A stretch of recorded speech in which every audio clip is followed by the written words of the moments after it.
Good evening, good evening, good evening, and welcome back to another weekend edition of Maddie's Rap Live with author and storyteller Matt D. Talford. If you are new to my channel, welcome. And if you are a returning subscriber, welcome back. First off, I'd like to thank those of you that are watching me for the first time. Welcome, welcome, welcome to you and to my family, to my soul tribe, to the ones who are here all the time. Family, thank y'all for holding me down. I really, really, truly appreciate you all. You have no idea how much I appreciate you guys. So thank you for joining. And if you're watching this video on demand, hey, what's up, Karen? How you doing? Thank you for being here tonight. If you're watching this video on demand, we're going to be getting started shortly. You may want to skip ahead a little bit. But for those of you that are watching live, y'all know how I started out, all right? I am going to play some royalty-free reggae music. I'm going to step away for just a moment, refresh my drinks, and we're going to come back and I'm going to get started with this exciting topic that I'm sure that y'all have been waiting to hear for a while because I've been promising it to you for months now, all right? So thank you for being here. Please enjoy this royalty-free reggae music while I step away, and I'll be back in just a few minutes. Thank you, family. You are watching Maddie's Rap with yours truly, author and storyteller Matt D. Talford. Thank you for being here tonight. Oh, and y'all have to apologize. Y'all know what was going on the last time. I'll tell y'all more about that when I get back. Let me get this thing on and cracking.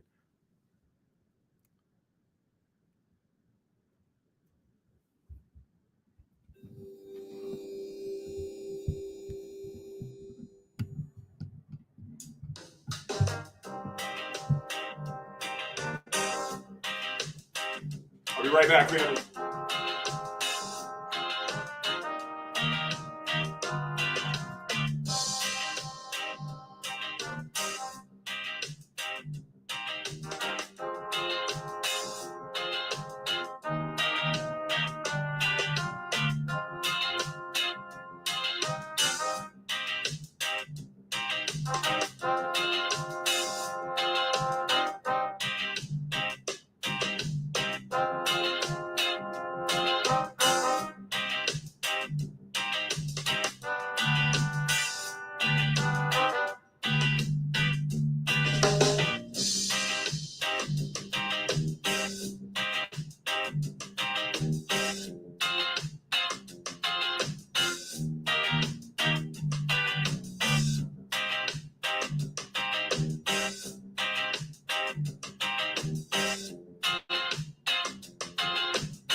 All right, family. Thank you. Thank you for those of you who are watching this video live, and welcome to those of you that are watching this on demand. You're watching another weekend edition of Maddie's Rap Live with author and storyteller Matt D. Talford. Now, looks like we got 12 people in the chat, and that's a good time to start, y'all. I like that. That's a good solid number, 12, for what we're going to be talking about tonight, all right? So let's get this party started. First off, let me say a couple of things. Let me give some flowers to some people to whom they are very deserving of, okay? Listen, a lot of y'all have hit me up in DMs this week, and one of you even hit me up in the comments under an unrelated video and was like, hey, it's Saturday, where's Matt? Shout out to you. Oh man, I'm so bad with names. What is her name? Bella? I think it's Bella. Bella here. Shout out to you, Bella. Thank you so much. A lot of y'all have checked in with me, and I love that about the Maddie's Rap Tribe. You guys mean a lot to me. You check in when you don't see me active on the channel, and y'all have no idea how much that means to me. Now, as you can see or hear, I still sound a little bit, you know what I mean? But we're not gonna let that stop that. We're not gonna let that stop anything. Y'all heard me on my last live. I had to mute the mic a couple of times and shut the camera off and take care of some business. But I will say this: I'm on the back end of that now, and listen, that thing kind of came out of nowhere. I'm not somebody who gets put on the ropes. Let me say my back on the ropes much when it comes to winter and winter type cold type things and stuff like that. And one thing you'll never hear me say is I have a if anything, I tell people when they hear me sniffling or anything like that, I say I'm getting over. Okay, little trick there, little trick to the trade to help you guys not own something that does not belong to you. Okay, never say I have something that is low vibrational. A cold is low vibrational. But also we have to keep in mind that these are ways that the body purges things that do not belong in there. And you guys know the story. I said it last week. I was putting some stuff in my system that I don't typically put in my system. But hey, you know what? I'm kind of glad I did, because it reminded me to stay focused. And on top of that, it allowed my body to maybe get, acclimated to some things that are traveling around right now. And the funny thing is, I'm hearing a lot. I've been watching a lot of YouTube as I've taken this week off. And a lot of my favorite content providers were kind of doing the same thing: sniffling, coughing, that kind of thing, whatever, sneezing. It's out there, y'all. But listen, stay high vibrational, because the higher your vibes are, the less likely, believe it or not, the higher your vibes are, the less likely you are to come down with anything. And I will admit to you guys here on this camera that in addition to, I told y'all last week, in addition to me inhaling some crap from in the yard when I was pulling up weeds and pulling up the old vegetable garden from the summer, some of the debris was floating up in my nose. I did not have the mask on that I normally wear when I'm outside doing yard work when there are allergens in the air. So you throw that on top of any seasonal allergens that are out there floating around anyway, and not to mention them little throwing that stuff out of the back of them that they throw out. I ain't trying to trigger no algorithm. I ain't trying to trigger Mr. Algae rhythm, if you know what I'm talking about. But anytime you see that stuff coming out of the back of a and it lingers, it's going to eventually make its way down. It's going to fall down. So listen, you don't have to call somebody a conspiracy. What's up, Bella? I gave you that shout out. Yeah. That was you, Bella. Thank you for being here. But listen, what y'all gonna find out about people that are improperly low vibrationally labeled conspiracy theorists is that you always find out that they were right later on. They're just people that are given foresight, and they're not afraid to speak on what they see. Okay. And speaking on what we see, before I get excited with tonight's topic, or not excited, I am excited. And let me say this before I even say what I was going to say before I get on to tonight's topic. I want to thank you guys again, because let me tell you something. I don't think there's any greater joy than to enjoy what it is that you do. Okay. What's up, Lady Dagger Status? Thank you for being here. I don't think there's any greater joy than to enjoy what it is that you do, to enjoy your work. I heard an older man, I don't want to diss anybody. I was in my 20s then, and I guess somebody in their 20s now could say it about me, even though I don't look it, okay? Nevertheless, there was an older man, someone my senior, many years ago when I was in my 20s. I heard him say something. He said, if you love what you do, you will never work a day in your life. And that rings true, y'all. Wait a minute. Did I say if you love what you do, you'll never work a day in your life and that rings true. Bars, baby, bars. All right, y'all, give me mine. Give me mine. Give me a clap. Give me a clap emoji in the chat there. Give me mine. That was bars. That was bars. Anyway, but it's true, y'all. It's true. If you love what you do, you'll never work a day in your life. And y'all, I have to tell you, I absolutely love what I do. It's a thrill for me to come on here and be able to share with you guys, to teach you what I know, to learn from you in return, because it's an equal give and take type of party here. That's what it is. It ain't all Matt talking and like I can't hear or learn something from somebody else. I love to learn. I do. Okay. I got natal chart placements that will show you that if you saw my natal chart. Okay. I'm always going to plug that because knowledge itself is power. Okay. But anyway, y'all, I love what I do. I absolutely love and I get thrilled every time I get an opportunity to come on here and share with y'all. It is an absolute privilege. And let me also give all praises to the Most High, for choosing me to do this work. I could not, listen, I could not have dreamed a better life for myself. You know, this is, as I told somebody some months ago in the comments, this channel is not monetized. And to be honest with you, I don't care. They probably will never monetize this channel because of the type of content I deliver. But I'm not on here for that, okay? It is a joy to be able to serve you all in this capacity because I love what I do. This is right in my wheelhouse. I'm operating fully in my North Node. And I thank you guys, each and every one of you, ladies and gentlemen, the fellas that come on here every time I'm live and just show me love. I appreciate it because I'm pouring that love out to y'all. It feels so good to get it back. So to everybody that hits me up in the DMs and IG during the week and just hits me up, some of you guys send me different things, and I can't get to everything that everybody sends me. I have to be honest in telling you guys that I can't always get to everything, but I try to when I can. So to everybody that sends me stuff, everybody that just sends well wishes, and everybody that wants to know where I'm at when I'm missing in action, I appreciate you guys so much. I love you guys to no end. You have no idea how much I love you guys and how much joy you bring into my life. So thank you all for being a part of the family. Now, what was I going to say before that?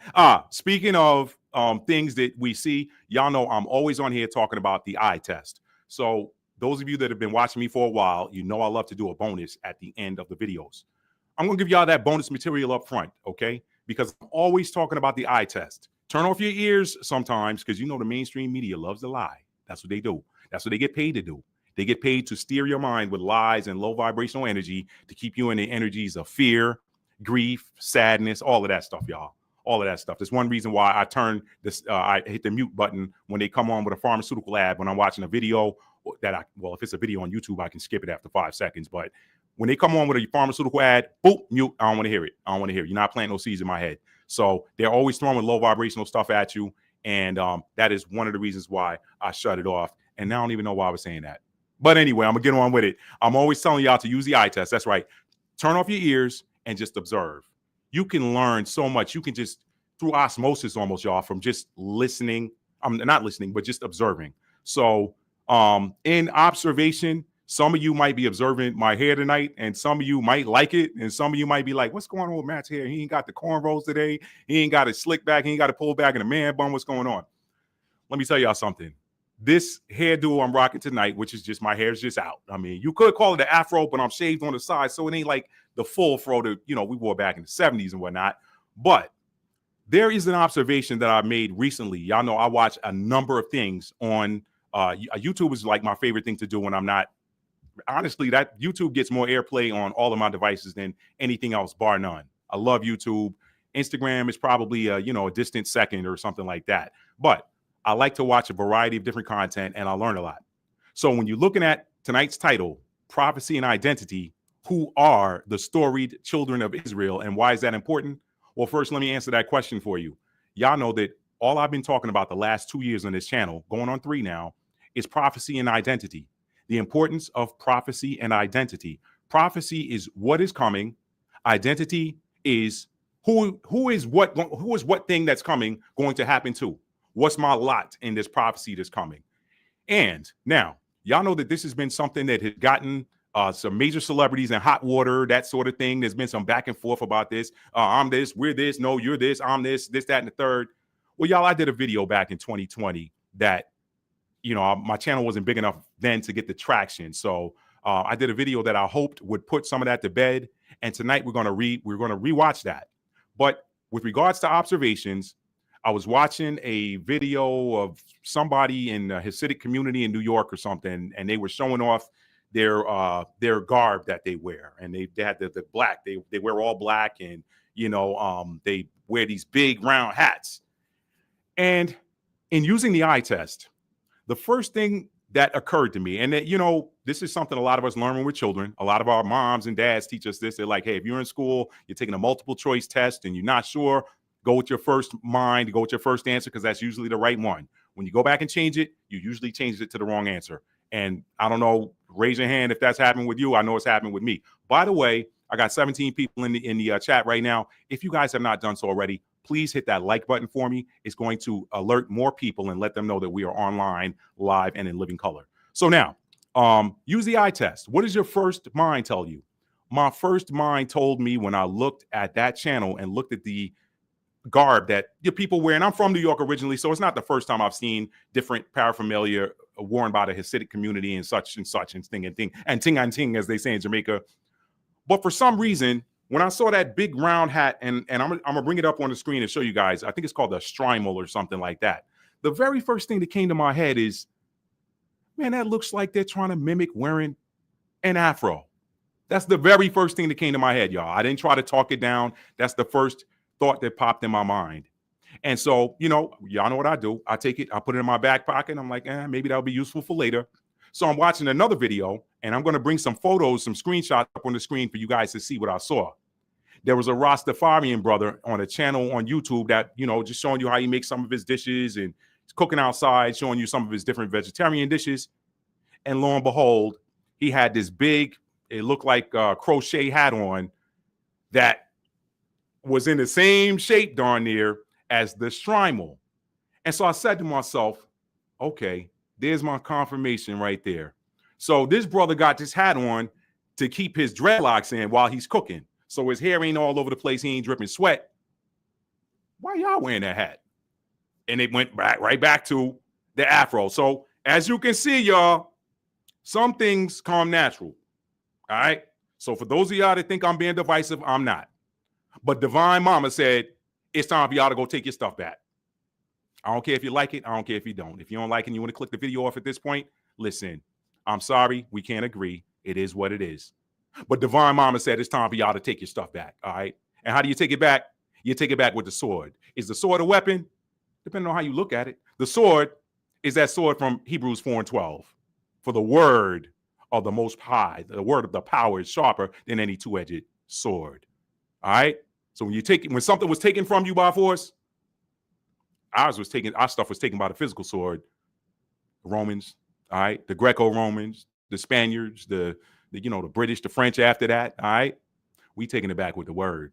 Here we go, family. Let's get in here. Thank y'all for being here tonight, all right? Let me bring y'all these pictures up, because y'all know me. I'm a Mercury and Sagittarius and a third house Sag. So I'm known to jump around, and if y'all don't keep me on point and I don't keep myself on point, I might get off track. Here we go, all right? So let me show y'all what this is right here. Let me bring it up. Where is it? All right, so I don't have the right window on the screen there. Let me make sure I'm looking. Okay, y'all can see me there. Good. All right, Strimal. As y'all can see. Bring it up. All right. Kind of looks like hair, doesn't it? Perfectly round. Kind of looks like hair. Just an observation, y'all. Just an observation. Don't get mad. Don't get mad. It's just an observation, all right? Let me bring up another one. All right. So I did a little bit of, some people say Wikipedia accurate. Some people say Wikipedia is not accurate. It is what it is. Let me bring up what I saw on Wikipedia that kind of lends itself to what I'm saying here. All right. A Strimal, which is a Yiddish word. And by the way, y'all, for those of y'all watching, people get, they say, well, Yiddish and Jewish and Hebrew, different stuff. No, it's not. When you take into account that there was no letter J in spoken language until about roughly 400 or so years ago, that J sound would have been a Y sound. So there wouldn't have been a word such as Jewish. But when you understand and I know I'm not speaking ancient Hebrew, but Yehuda or Yehuda, whatever is the word for ancient Judah, Yehuda, then Yehuda-ish. Y'all do the rest with that. Yehuda-ish. You can shorten that to Yiddish. Okay, so Yiddish is really another way of saying Jewish. Just so you know, all right? Just so you know. Now, A shtreimel is a fur hat worn by some Ashkenazi Jewish men, mainly members of the Hasidic Judaism, or on Shabbat and Jewish holidays and other festive occasions. In Jerusalem, the shtreimel is also worn by Litvak Jews, non-Hasidim, who belong to the original Ashkenazi community of Jerusalem, also known as Perushim. The shtreimel is generally worn after marriage, although it may be worn by boys after bar mitzvah age in some communities. And you can see the picture over here on the side here, and this guy right here wearing one. And when I bring the camera back up, pay attention to my hair, okay? Because it's naturally standing out. I talked about that in another video, but that's a story for another day. History. There is speculation surrounding the origin of the shtreimel. Different theories hold that it is of Tatar, Turkish, Russian, or Polish origin, but it is not possible to establish a clear chronology. That's all I'm going to say on that. That's all I'm going to bring up on that, okay? That's that. And let me bring up a couple of images of the screenshot that I told you guys about, all right? Let me bring that up. Let's close this. And these are just some screenshots I took. I'm just going to open them all up so y'all can get some different angles. Just an observation, y'all. Like I said, I use the eye test with everything. I'm like, yeah, I hear what you're saying, but my eyes tell me something different. All right. So here we go. Share. And let's go here. All right. So as you can see, this channel is Ra's Kitchen. Rasta Ital Sip. Ital is vital in Ra's Kitchen. Okay, that's one. Let me see if I can switch it up. Show you another one. Let me see. I think I'm gonna have to close that window. It's not bringing it to the screen. Hang on, y'all. All right, so let's close this one. Close window. All right, and let's bring up another one.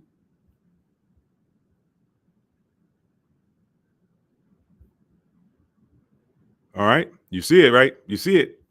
Y'all saw the previous one. I'm not gonna bring it back up on the screen, but you see it, right? Let's close that one. Let's give you a different angle. Where are we?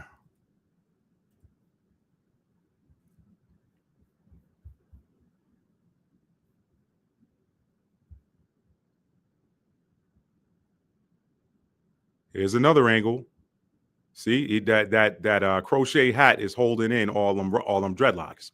I've seen him without his hat on, and he's got some major thick and long dreadlocks. Okay. And here's the last one I'll show. Y'all see it? Y'all see it?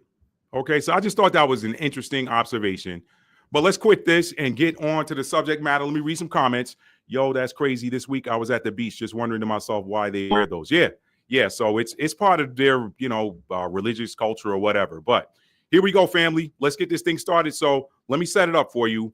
This is this is a video that I shot 4 years ago, and I've been promising you guys this for weeks. And this is the night. This is the night. So we're gonna get it done, fam. This is the night we're gonna do it. All right. So let's close this and let's get it on and crack a lacking. All right, you watching Maddie's Rap with author and storyteller Matt D. Talford. Here's what I'm gonna do, y'all. I remember this video. Now I have not watched this since I published this 4 years ago. So I'm going to pause after. I know that I divided this material into 4 epochs, okay, or time periods. So I'm going to pause after each epoch. Y'all drop whatever you're going to drop in the chat, and I'm going to come and answer like I do every week. I will answer the questions or respond to the comments after each segment. So there are 4 segments. I basically divided this presentation into 4 epochs, and you're going to see here.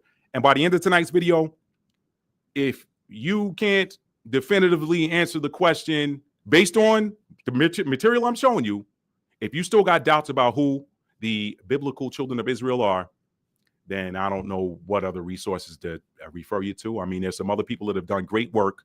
Benaya Israel, y'all can watch him. I'm gonna put his name in the chat. Y'all have heard me bring him up before, so y'all can watch any of the Hidden Hebrews videos.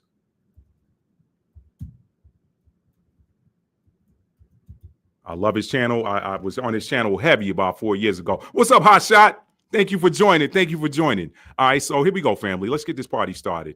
And again, I appreciate you guys. You have no idea. This last week was a rough week, But I kind of suspected, and I'm not saying one thing or another, but I knew, y'all, because I feel the vibes, I always do. I knew that some of them prophets and prophetesses of Baal were not happy with the information that the Most High had me dropping last week. All right, but it is what it is. Y'all can get the same thing that Elijah ushered in for you back then, okay? Because I know some of them same souls back.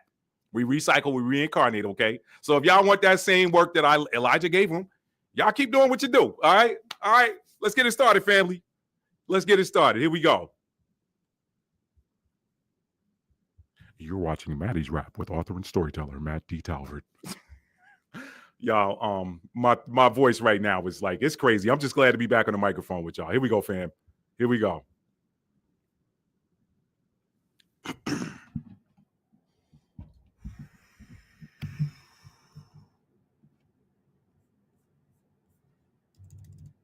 Hello and welcome back to another episode of Maddie's Rap, the show where we rap about things that guys rap about when we're hanging out. Today's episode of Maddie's Rap is going to be a scripture edition. And if you guys have been following me since at least January 1, you know that in 2020, almost all of my Maddie's Rap editions are going to be scripture editions. Why? Well, because if you haven't paid attention, this world is going through some major, let me say upgrades. Because that's a positive spin on what's going on in the world today. Anyway, today's date is May the 10th, 2020. And you know what? I'm excited to share with you guys today's edition. Today, we're going to be taking a deep dive, not skirting around the surface like I have in some of my other videos. We're going to be doing a deep dive into two chapters that I feel are probably, I won't say underrated, but I will say probably two of the most overlooked chapters in the church today, in the church establishment. And I don't care what denomination you are. I came up in the Kojic or Pentecostal, if you will. Kojic stands for Church of God in Christ. That was my early upbringing. I sort of flirted with Baptist a while, and I went to some non-denominational churches in my time. And I can tell you that these two chapters that I'll be talking about today were pretty much virtually untouched. Well, sometimes things go in the refrigerator or go in the freezer until it's time to thaw out and eat them, right? Well, today I thawed it out yesterday, and today I'm ready to cook this bad boy and serve it up. So check it out. Deuteronomy 28 and Leviticus 26, a study in history, not theology. Coming up after this short break.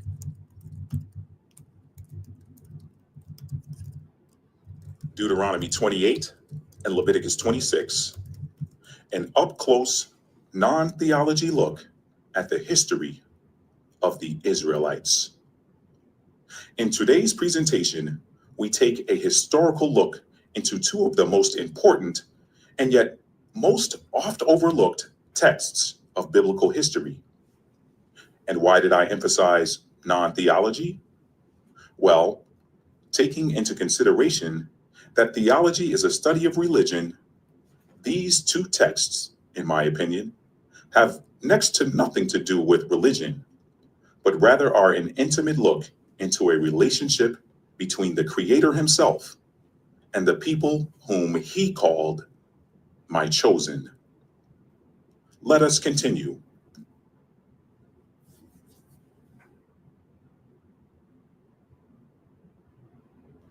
Agenda. First, I'll do an overview. What are Deuteronomy 28 and Leviticus 26, and how are they relative to this lesson? Next, I'll explain how the curses, or annoyances as they are called in the mechanical translation from Hebrew, more on that in a minute, can be grouped into four distinct epics. Third, I'll read Deuteronomy 28. And fourth, I'll review and categorize each of the verses of that chapter into those four epochs. Now, before I continue with the rest of the agenda, let me take a minute to explain what a mechanical translation is. Now, this explanation came from the website, and if you want to read the mechanical translation of the first 5 books of the Bible, visit www.mechanical-translation.org. That dash, I mean, in saying dash, I mean hyphen. www.mechanical-translation.org. Now, what exactly is a mechanical translation? What does that mean? The mechanical translation of the Hebrew Bible Project began in 2005 with the publication of a book by an author by the name of Jeff A. Benner. The title of that book is the Ancient Hebrew Lexicon of the Bible. The Ancient Hebrew Lexicon of the Bible. This lexicon laid the foundation for a translation of the Hebrew Bible, where each word would be translated faithfully according to its original linguistic and cultural perspective. Mr. Benner's vision of this translation included a translation that did the following. 1.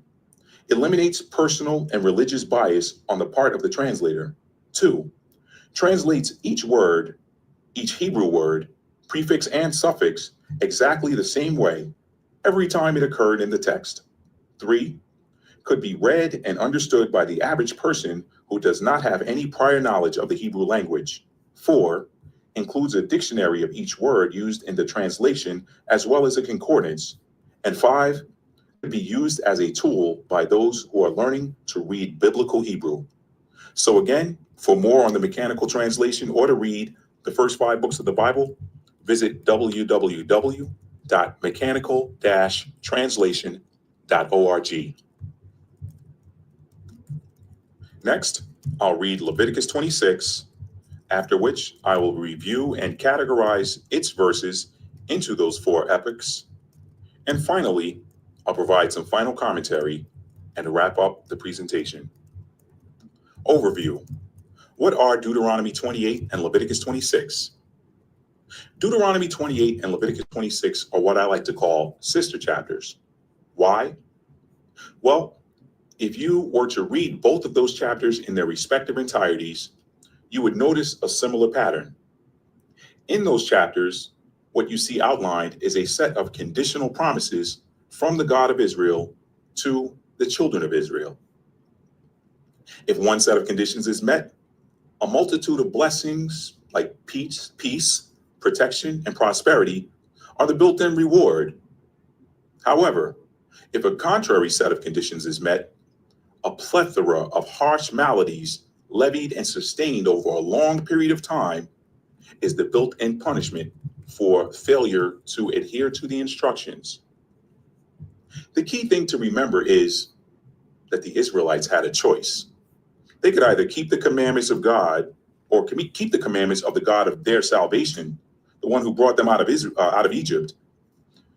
And, the interesting thing is, if you look at the mechanical translation that I talked about in the previous slide, what you see is rather than keep the commandments, you see the word safeguard being used.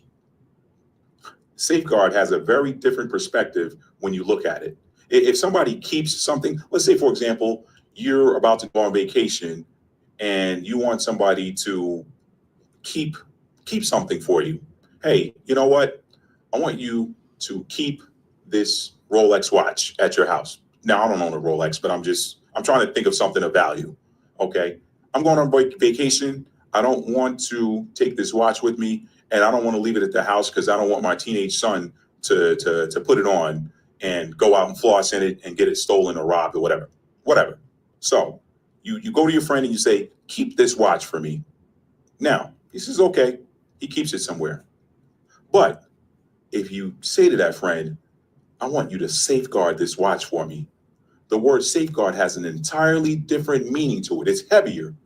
When you're safeguarding something, you're typically safeguarding something that has value, has a high level of value to it. So I found it very interesting that the King James Version said, keep the commandments, and the mechanical translation said, safeguard.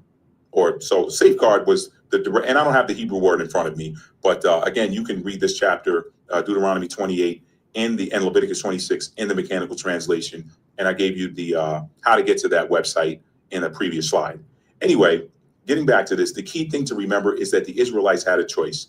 They could either safeguard those commandments or go the opposite route and do what their surrounding neighbors suggested was the cool thing to do or the way that they should be living.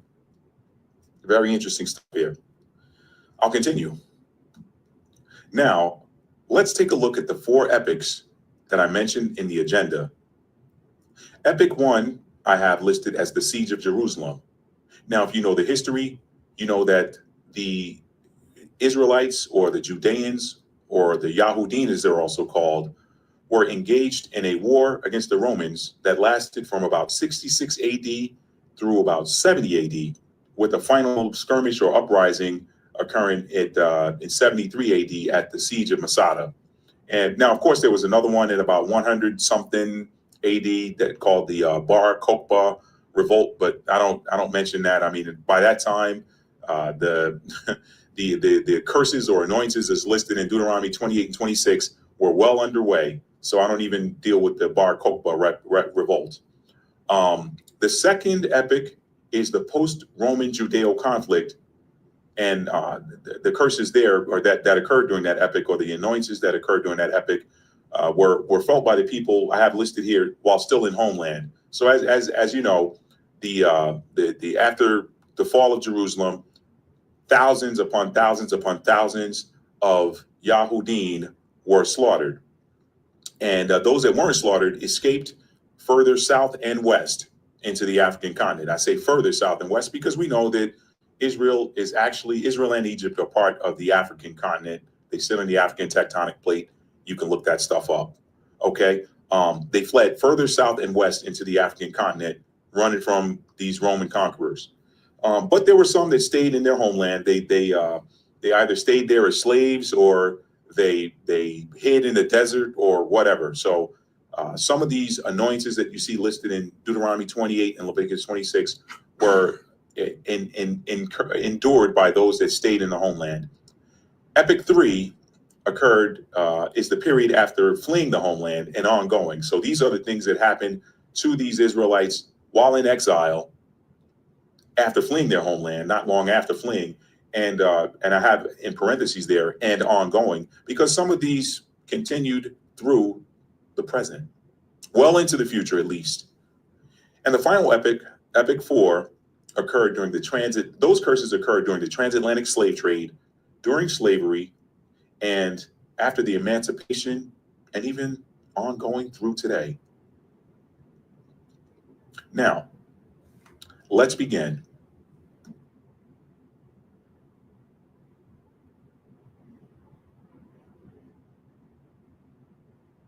Presentation where we roll our sleeves up and do a little bit of work here. This is where we get into the reading. Now, before I get started reading Deuteronomy 28, the 28th chapter, I'll have you know that the version of the Bible I'm reading from is the King James Version, and this is the Olive Tree Bible app.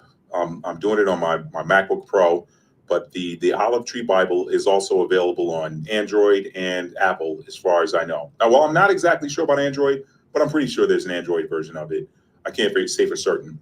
I'm using the Apple version, and I also have the iOS version of it. But I'm pretty, you know what? In fact, I'm absolutely certain now that the Olive Tree Bible is on Android, because I downloaded it for my mom onto her phone. So anyway, Olive Tree Bible is the one I'm using, and I'm using the King James Version. And one other thing before I get started reading, I did make myself a couple of notes here.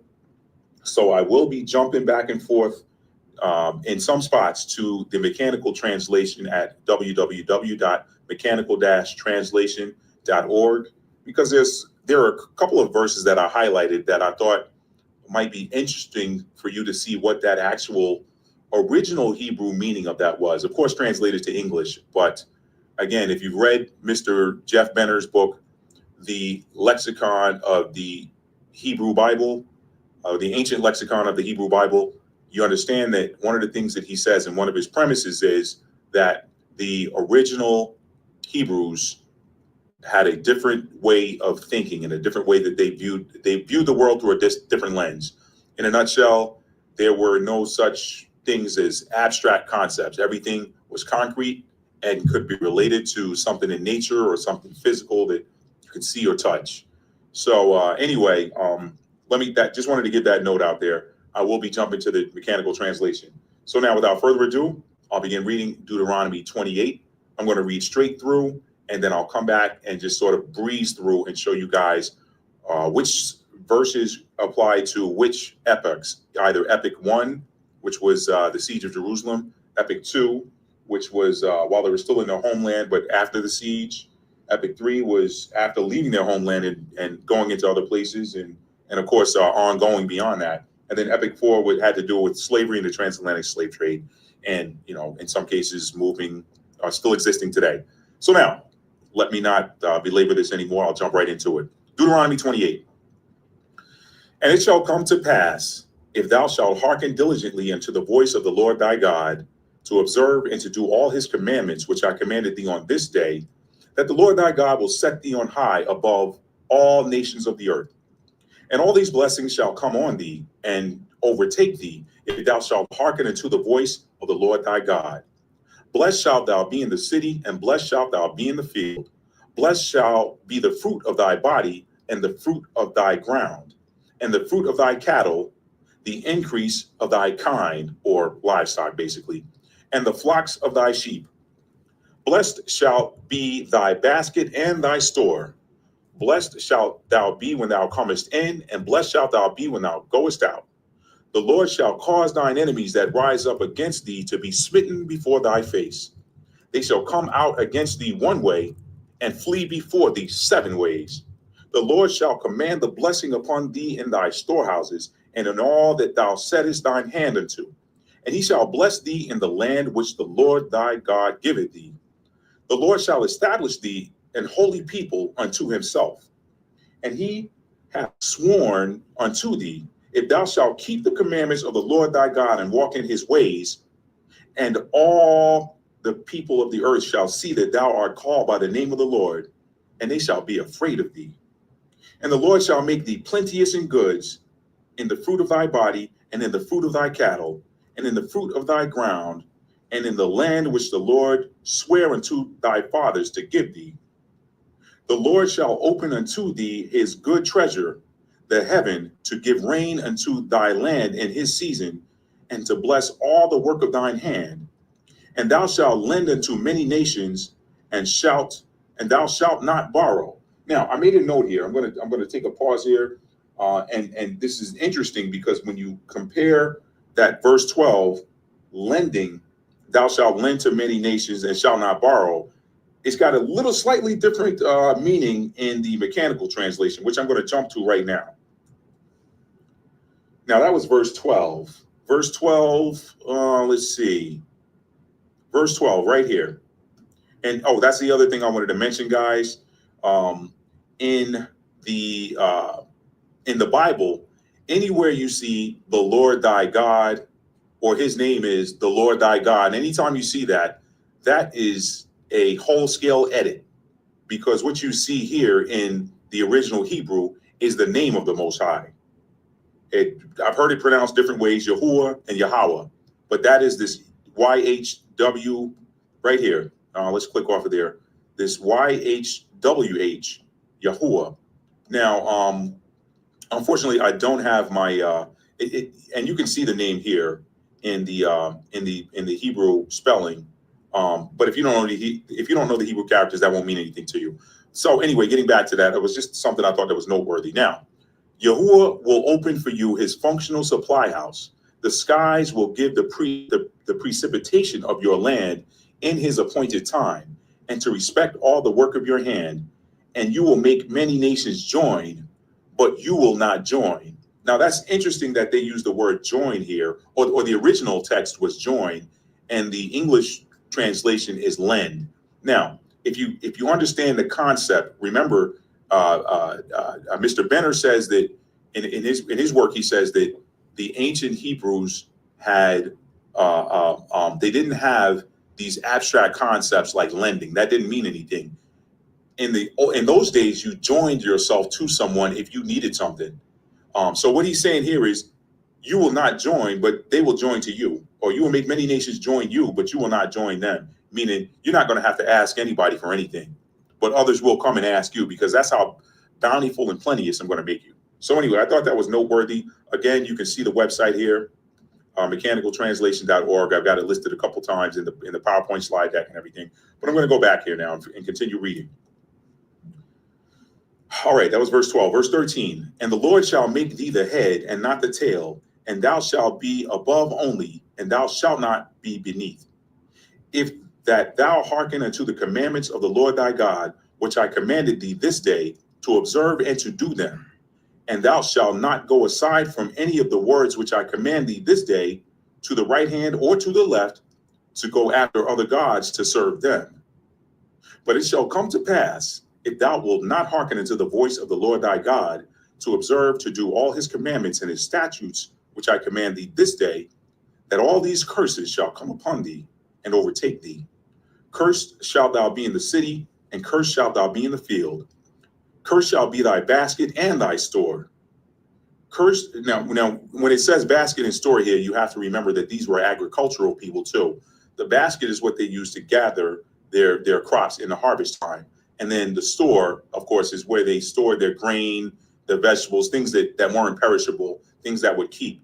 They would store them in these storehouses. So this is what it means when it says thy basket and thy store, meaning when he says your basket, curse will be your basket, meaning you're not going to have, your basket's going to be empty. You're not going to collect anything to put in there. And by the way, your store, you're not going to have anything in there either. So, and keep in mind, in those times when they had storehouses, there were times where the things didn't grow, but they may have had so much abundance that they would have things left over in the storehouse to carry them through a time of famine or a time that the earth did not yield any fruit. Or we know if you've planted crops ever, or if you know anybody who's ever farmed, you know that the fields don't always give the same amount of yield. So anyway, that's just an aside. Let me get back to this. Cursed shall be thy basket and thy store. Cursed shall be the fruit of thy body and the fruit of thy land, the increase of thy kind and the flocks of thy sheep. Cursed shalt thou be when thou comest in, and cursed shalt thou be when thou goest out. Where are we? 20, goest out. Okay, 20, verse 20. The Lord shall send upon thee cursing, vexation, and rebuke in all that thou settest thine hand unto for to do, until thou be destroyed, and until thou perish quickly, because of the wickedness of thy doings, whereby thou hast forsaken me. The Lord shall make the pestilence cleave unto thee, until he have consumed thee from off the land, whither thou goest to possess it, or the land where you go to possess it. The Lord shall smite thee with the consumption, and with the fever, and with an inflammation, and with an extreme burning, and with the sword, and with blasting, and with mildew, and they shall pursue thee until thou perish. Now I'm going to stop here and jump over to the mechanical translation again. It pretty much says blasting there too. You guys may not know what that means exactly. That was verse 22, blasting. Okay. Yahuwah will attack you with consumption and with fever and with inflammation and with a burning flame and with the sword and with the blasting. Blasting here. I'll look that up. Now, here is how I was able to determine what that word meant. Here's the Hebrew word right here for blasting. If I can highlight it. Let's see. There we go. Uvashidafon. Now, I'm not really good with this. I've been studying a little bit of Hebrew, and I do know that Hebrew is what's considered a consonantal language. It doesn't have any vowels. Modern Hebrew, as you can see here, they've added this thing called the Nakud, which is a series of dots and dashes. But that stuff didn't exist in the original, the ancient Hebrew. I think modern day people that picked this language up after the original inhabitants, after it became what was known as the dead language, because nobody was speaking it. When the original Israelites were scattered, they spoke whatever language that was spoken in the lands that they went to. And even prior to their scattering or their dispersal, their dispersal to the four corners of the earth, they actually spoke Greek. So they were already kind of Hellenized. They were speaking the language of the Greeks, who were the invaders prior to the arrival of the Romans. But anyway, getting back to this, Uvashidafon, I don't know how to pronounce that right. Anyway, I'll work on that. But I had to understand what I was looking at.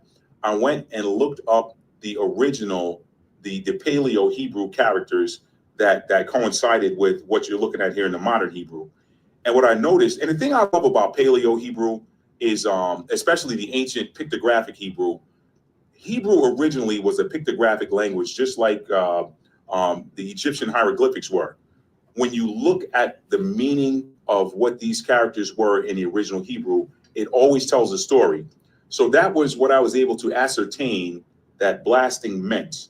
And again, I don't have the Paleo Hebrew in front of me, but basically you've got a wow there, which was the tent peg. That first character there is a tent peg.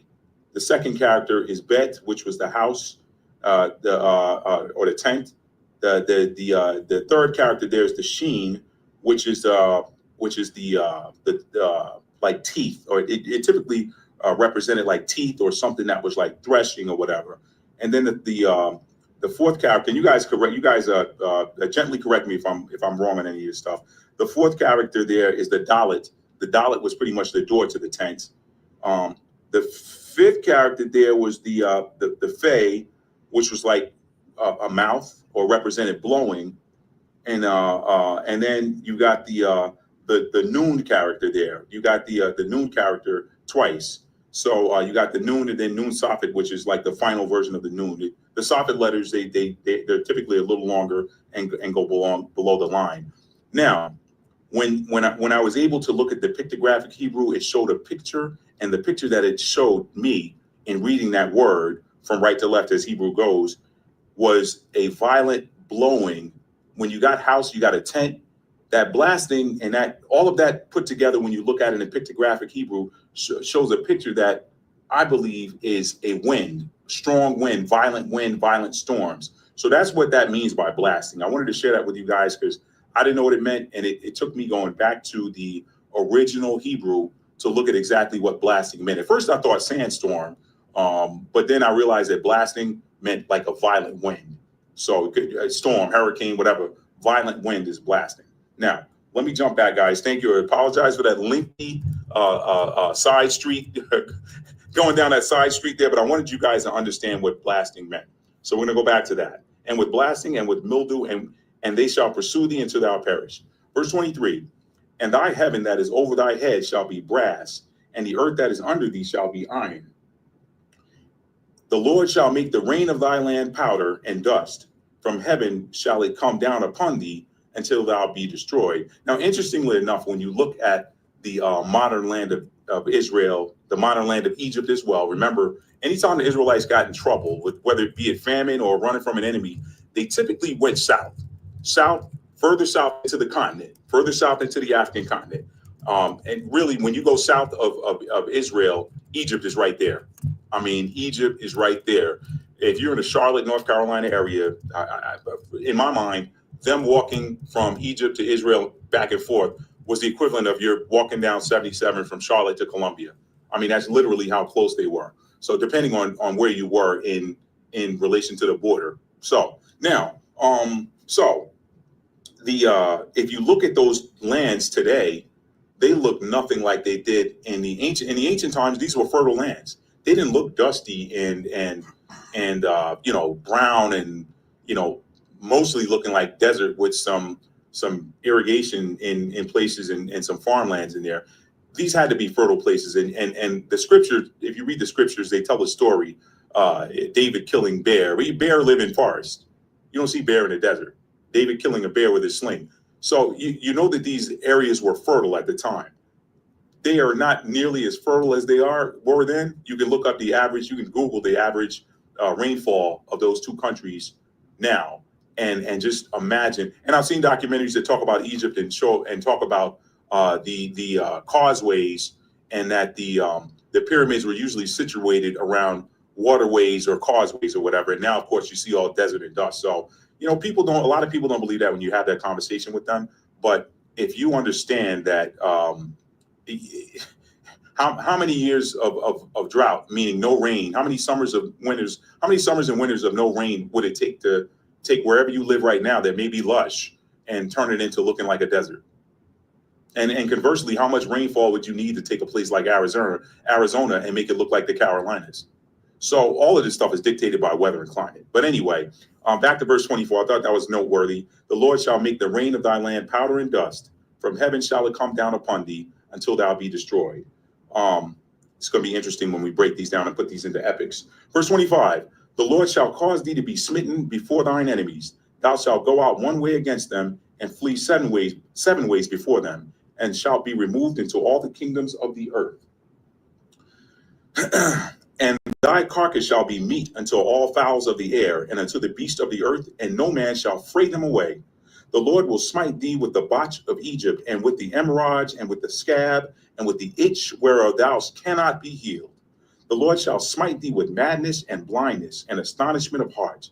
And thou shalt grope at noonday, as the blind gropeth in darkness, and thou shalt not prosper in thy ways. And thou shalt be only oppressed and spoiled evermore, and no man shall save thee. Thou shalt betroth a wife, and another man shall lie with her. Thou shalt build a house, and thou shalt not dwell therein. Thou shalt plant a vineyard, and shalt not gather the grapes thereof. Thine ox shall be slain before thine eyes, and thou shalt not eat thereof. Thine ass shall be violently taken away from before thy face, or donkey, ass, donkey, mule, something to carry the load. Thine ass shall be violently taken away from before thy face, and shall not be restored to thee. Thy sheep shall be given unto thine enemies, and thou shalt have none to rescue them. Thy sons and thy daughters shall be given unto another people, and thine eyes shall look and fail with longing for them all the day long, and there shall be no might in thine hand. The fruit of thy land and all thy labors shall a nation which thou knowest not eat up, and thou shalt be only oppressed and crushed alway, so that thou shalt be mad for the sight of thine eyes which thou shalt see. The Lord shall smite thee in the knees and in the legs with a sore botch that cannot be healed, from the sole of thy foot unto the top of thy head. The Lord shall bring thee and thy king which thou shalt set over thee unto a nation which neither thou nor thy fathers have known, and there shalt thou serve other gods, wood and stone. And thou shalt become an astonishment, a proverb, and a byword among all nations whither the Lord shall lead thee. Thou shalt carry much seed out into the field, and gather but little in, for the locust shall consume it. Thou shalt plant vineyards and dress them, but shalt neither drink of the wine, nor gather the grapes, for the worms shall eat them. Thou shalt have olive trees throughout all thy coast, but thou shalt not anoint thyself with the oil, for thine olive shall cast his fruit. Thou shalt beget sons and daughters, but thou shalt not enjoy them, for they shall go into captivity. All thy trees and fruit of thy land shall the locust consume. The stranger that is within thee shall get up above thee very high, and thou shalt come down very low. Now I've got a note here to jump to the mechanical translation, so I'll show you what that word stranger means in the original Hebrew sense. Here we go. The immigrant who is in among you will go up upon you very high, but you will go down very low. The immigrant, interesting. I've just swallowed the prolonged, or just put in a prolongation there, just to kind of keep my voice a little bit. The immigrant. Who were the immigrants in Israel? The immigrants were the Greeks and the Romans. They weren't native to that land. Remember, Israel's in Africa.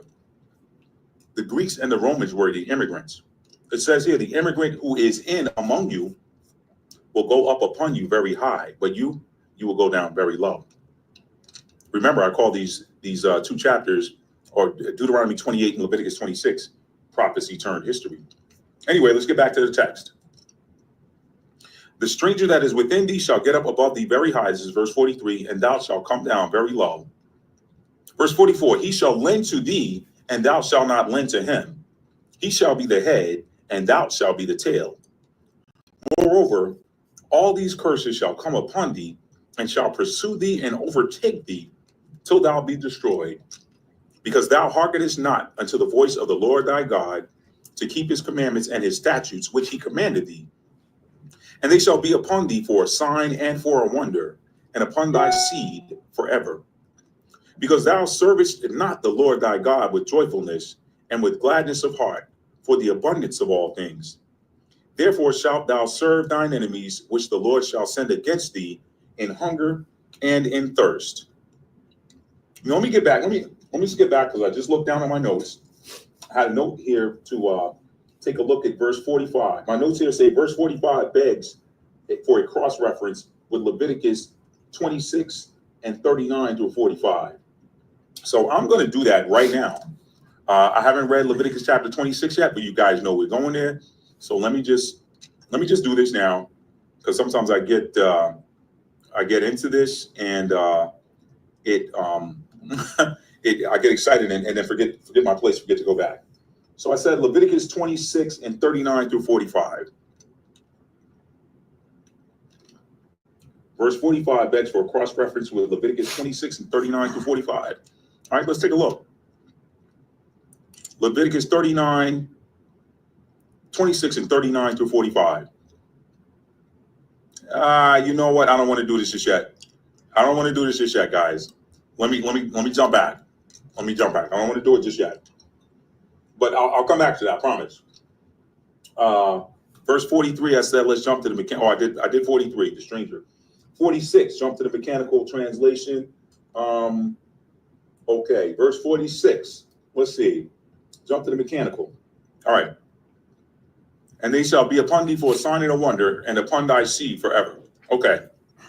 I want you guys to see something here, because if you look at this in the standard traditional Bible that we have today, and they shall be upon thee for a sign and for a wonder, and upon thy seed forever. This looks final. This looks very final. This sounds like, you know what? When I punish you guys, all these curses are going to be upon you for a sign and a wonder, and upon thy seed forever. Okay? So that sounds like all hope is lost for the Israelites to ever get out from under these curses. However, if you cross-reference this, and I'm sorry, guys, if my wife were here right now, she heard me, she say spit that out. So I just spit it out. Okay. Now, guys, if we take a look at the mechanical translation here, take a look at that. Let's look at that. Verse 46. And they will exist in you for a sign and for a wonder, and in your seed until a distant time. So the original Hebrew here, it's not final. It's not forever and ever and ever. It simply says these curses are going to be upon you and your seed until a distant time. That is very significant. That is very significant, because what that illustrates is that, hey, you know what? Those that were cursed from their disobedience from thousands of years ago aren't going to be cursed forever. It just says a distant time. That's the time of his choosing. That is the time of Yahuwah's choosing, of the Most High's choosing, Yahweh, Yahuwah, however you want to pronounce it, whatever the correct pronunciation is, until a time of his choosing in the future, a distant time, future. That's the original Hebrew. So it doesn't say forever. Forever is in perpetuity. This is why when you're studying scripture, you have to cross-reference. And I'll tell you what, I like this. I like Jeff Benner's mechanical translation. I bought his book, the Ancient Lexicon of the Hebrew Bible. And it's a phenomenal book. I recommend you get it. It's available. I got it on Kindle. Not sure about if it's a hard copy. I'm guessing it is. I wasn't interested, so I really didn't look. Kindle is what I wanted to do. But anyway, keep that in mind, guys. That is not, it says here, upon thy seed forever, but that is not the original intent. So throw that out of your mind, because this is important. Now, continue on, verse 47. Because thou servest not the Lord thy God with joyfulness and with gladness of heart, for the abundance of all things, therefore shalt thou serve thine enemies, which the Lord shall send against thee, in hunger and in thirst and in nakedness and in want of all things. And he shall put a yoke of iron upon thy neck until he have destroyed thee. A yoke of iron. Think about that. He shall put a yoke of iron upon thy neck until he have destroyed thee. Now, when you see destroyed here, understand something. He didn't mean, and you're going to see this in Leviticus when I read Leviticus, that too was not something that was final. Destruction means you're done. You're finished. Destruction in this sense is broken until I've broken you out of those ways that you were in. Until I have broken you. What parent destroys their kid? No, they don't destroy their child. When their child is disobedient, they do what is necessary to break them out of that disobedient pattern.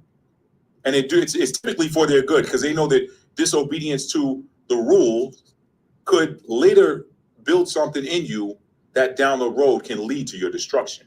This is a relationship. This is why I like these two chapters. They really our deep dive into the intimacy between the Most High and the people he called his chosen. Now, let me get back into this.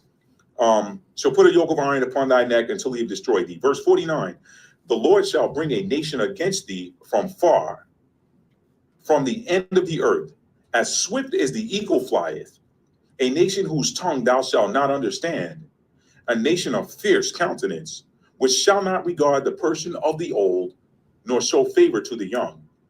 And he shall eat the fruit of thy cattle and the fruit of thy land until thou be destroyed, or until you don't have any, or until you're broken, until I've broken you out of that, which also shall not leave thee either corn, wine, or oil, or the increase of thy kind, or flocks of thy sheep, until he have destroyed thee, or in this context, broken your spirit.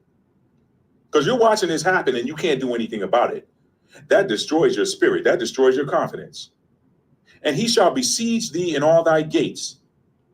Pay attention to that. He shall besiege thee in all thy gates until thy high and fenced walls come down, wherein thou trustedst throughout all thy land.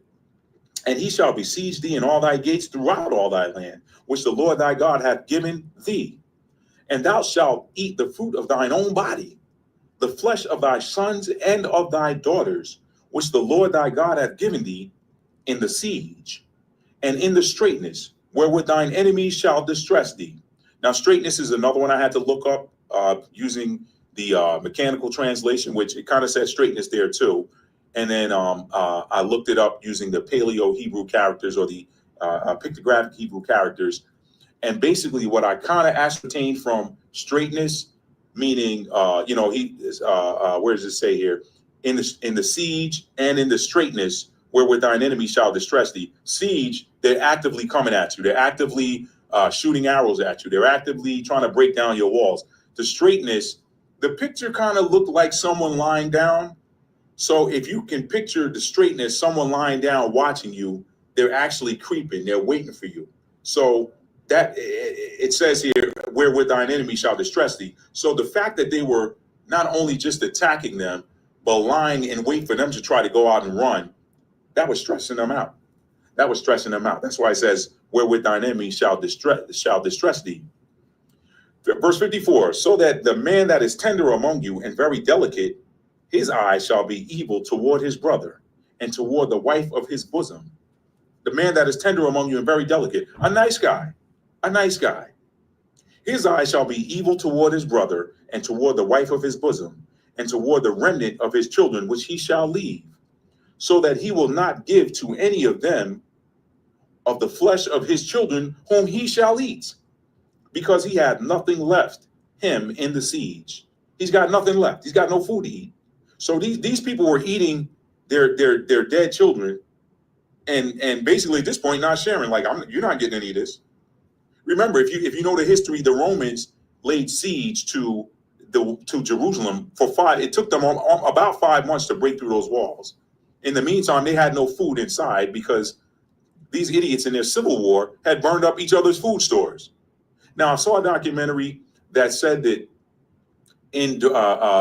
within the walls of Jerusalem, prior to the grain stores being burned up by these two warring factions, there was enough grain to withstand a 2-year siege, enough grain to feed everybody in the city for 2 years. There were thousands of people that lived behind the walls of Jerusalem, or within the walls of Jerusalem. Thousands of people. They had enough grain in their stores to withstand a 2-year siege.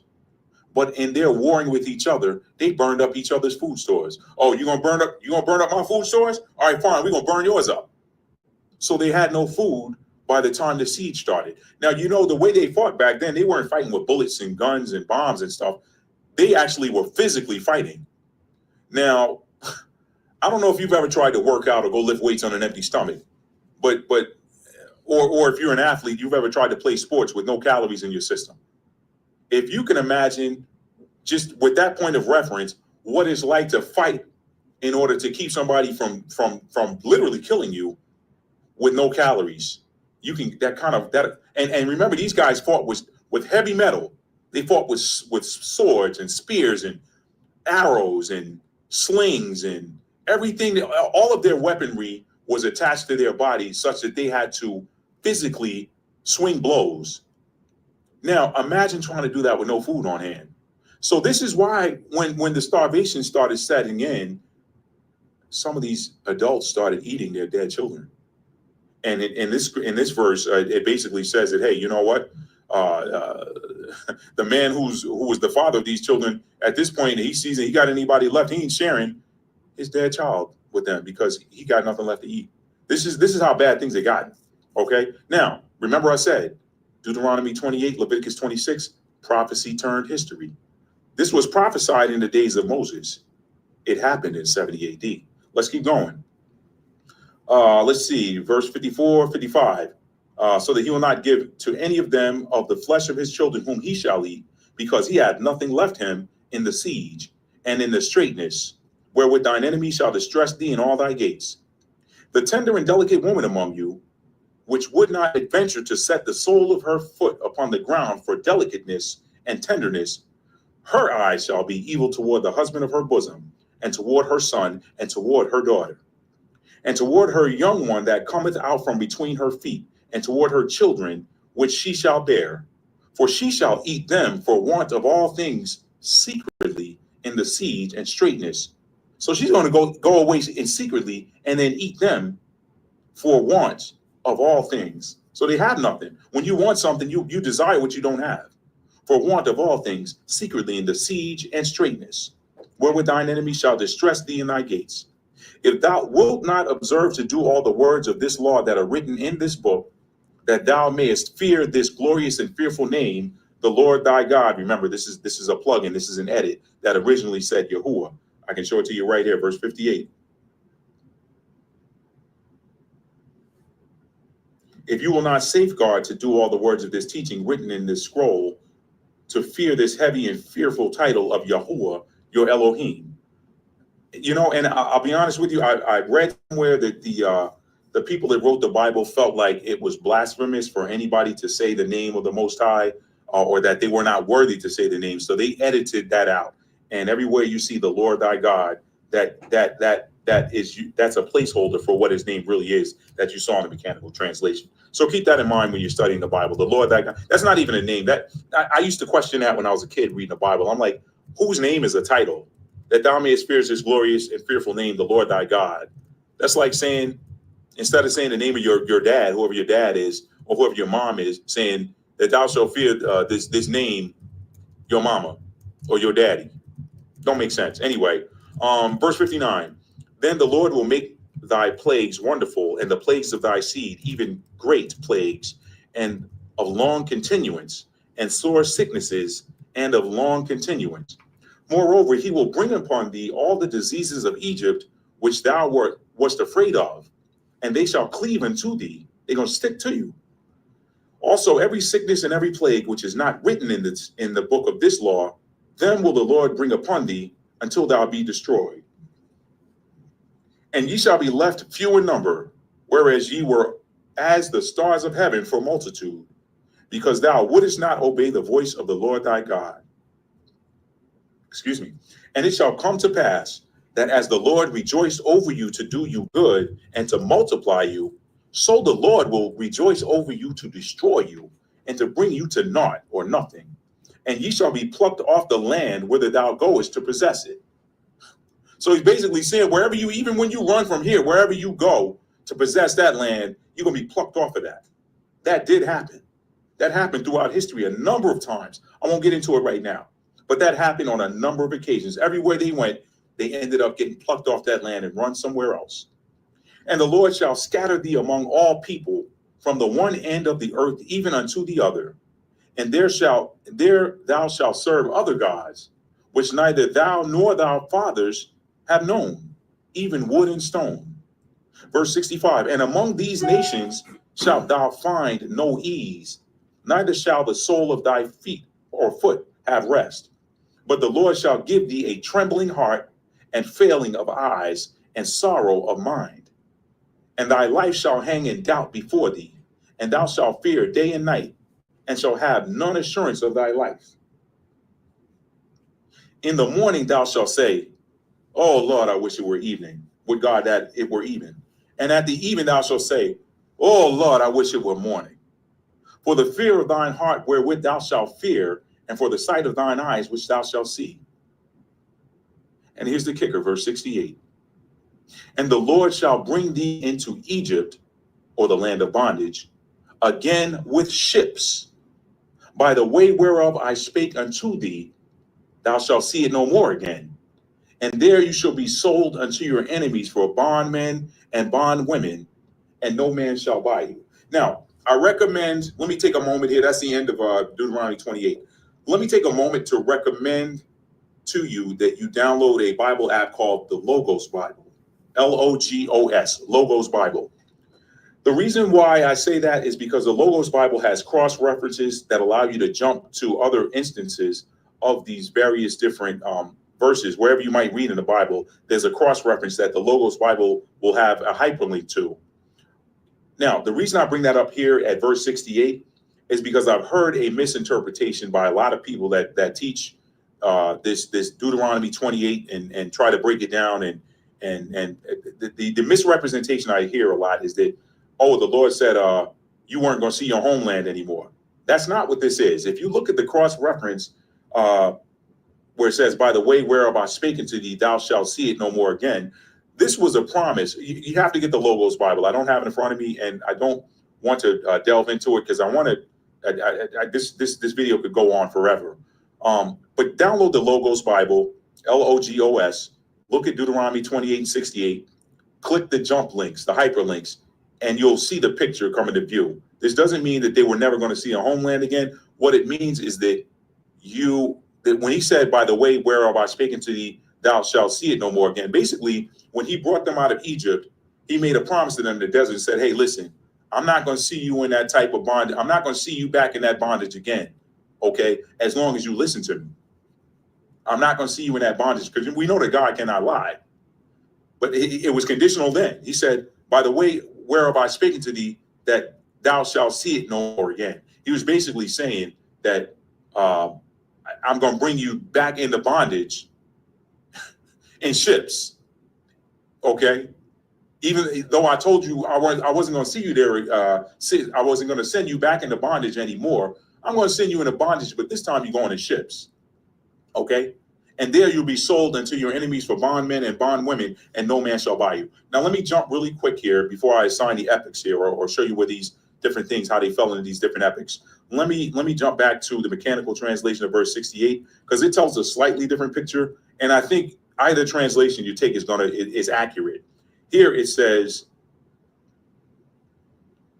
and you will sell yourself there to your attackers for servants and for maids, but without a purchaser. And you will sell yourself. Okay. So basically, you're saying that you're going to go to bondage again. You're going to go to the land of bondage again in ships. Okay. Says it right here. And Yahuwah will make you turn back to Mitzrayim. That's the Hebrew word for Egypt, which represents the land of bondage, in ships, by the road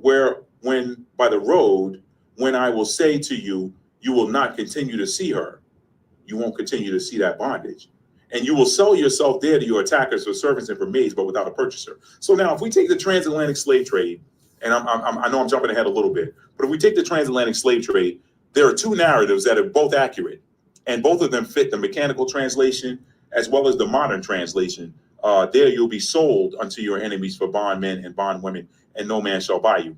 Okay. If you look at the original Hebrew, it says you'll sell yourselves.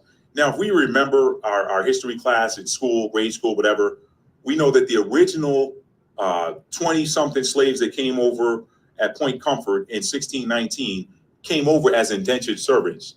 Now, when you're going somewhere as an indentured servant, you basically are selling your services.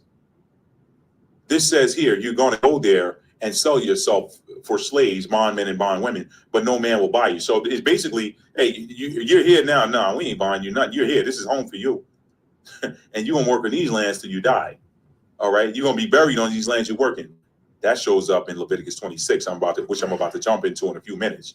So that's that narrative matches what's in the mechanical translation of Deuteronomy 28:68. Now, if you look at this one, it says, there you'll be sold into your enemies for bondmen and bondwomen, and no man shall buy you. We know that in the ancient times, if you were captured in battle, if there was a war or something, you were captured and taken away into slavery, somebody could come from your homeland or from somewhere else and buy your bondage. They could buy your freedom. They could buy your freedom and buy you out of slavery. There was a price there. So that actually applies here too, because here, these slaves, even though they started out as indentured servants, we know that as the slave trade progressed, these people were captured and brought over as captives and sold as soon as they got off the ship. Okay. But there was nobody to come and buy their freedom back. Nobody came from what are modern day Ghana, Benin, Togo, Nigeria. Nobody came from those places and said, hey, I want to buy back these people. And that's a story in and of itself for a whole different day. I mean, there was some tribal stuff. I won't even get into that. That's something that's completely for another study at some time in the future. But anyway, I thought that was worth noting. Those two different. So when you read the mechanical translation, you'll see that the picture's a little different. You go there and sell yourselves as bondmen and bondwomen. Which one's correct? I don't know. Remember, ancient Hebrew thought was different than our modern thought. So they both could very well mean the same thing, that you were sold into slavery. Either way, they were sold into slavery, because as soon as you were captured and brought over and got off the ship, somebody bought you as their personal property. Anyway, so that is Deuteronomy 28. Now, we talked about these epics, and these epics were happening. Let's see, Epic 1 was during the siege of Jerusalem. I took some notes. Epic 2 was while still in their homeland, and Epic 3 was, this is post-war while still in the homeland. Epic 3 was after leaving their homeland and going into exile, and in some cases ongoing. And Epic 4 had to do with the slave trade and during slavery and post-slavery, and in some cases ongoing. Let's break this down really quick, and I'll jump over to Leviticus, read through that. I'll breeze through Leviticus because it's almost identical with some slight variations, and then we'll wrap this up. So, guys, I want to tell you, thank you for hanging in there. If you're still listening and or watching this video at this point, I appreciate you hanging in there. This is rich. This is rich content. Not easy to digest. But yet it's rich content, and it's going to do you good. It's going to do you good once you understand the picture that these two chapters of the Bible paint. Now, Epic 1, during the siege, we can start at verse 25 and verse 26. All right, verse 25. The Lord shall cause thee to be smitten before thine eyes. Thou shalt go out one way against them and flee 7 ways before them. That happened during the siege of Jerusalem. Okay. Verse 26, and thy carcass shall be meat until all the fowls of the air. Nobody was going from behind those walls to go and pick up their dead and bury them. So the vultures and raptors or whatever, the scavengers of the air, they came and it's like, okay, lunchtime. This happened. He promised all of this. This is why I say this was prophecy turned history. Everything he told them in the Sinai desert that would happen to them if they disobeyed or became extremely disobedient, those are the things that happen. Okay, and it's funny, I was having as an aside, I was having a conversation with my wife earlier today, and I said, listen, people today think that they're sinning. The Israelites today think they have nothing on these people back then. These people were wicked on purpose. And the example I gave is, the example of disobedience I gave is, example 1, you have a child and you tell the child, stop running around this house, because if you don't stop, you're going to run into something and break an expensive piece of my crystal. And when you run into something and break my crystal, when I ask you to stop running around, we're going to have a problem. The kid, as soon as the parent leaves, the kid runs around, I want to have fun, boom, boom, clang, they break something. That kid was disobedient, but they didn't mean to break that glass, okay? They didn't mean to break it. That was a consequence of their being disobedient, because the parent told them, this is probably going to happen if you don't stop running around this house. So they got to get dealt with. But their getting dealt with is going to be a little different than example 2. In example 2, you got a child that you said, stop running around this house, because if you don't, you're going to break my expensive crystal. And I don't want my crystal broken. And that child looking at that crystal saying, well, you know what? If I break the crystal, you know what? I'm going to take care of that crystal problem. That way I can run around this house and not have to worry about knocking your crystal over. And that child takes the crystal outside and throws it in the trash can. That was those ancient Israelites. That's how wicked they were. They were wicked on purpose. Okay, now we've gotten rid of the crystal. We can run around all we want now. That was the contrast of the ancient Israelites as opposed to the Israelites today. The Israelites today, I mean, we got disobedience, but the disobedience is almost by accident as compared to the original Israel, not original, ancient. The ancient Israelites were disobedient on purpose. They were example too. They were like, let me get rid of this crystal and then I can run around all I want. You ain't got to worry about it breaking. Boom, now it's out the way. Hold that. So this is why they got dealt with the way that they got dealt with. And this is why he said, upon thy seed until a distant time. This is why we still got some of these things going on that I'm going to show you in a minute. Getting back to Epic 1 during the siege. Verses 31, 33, 34, and 35. Verse 31, thine ox shall be slain before thine eyes. The Romans did that. The Romans did that. The walls of Jerusalem were their security, but all of the food growing and cattle raising happened outside the walls. Within the walls, they had water.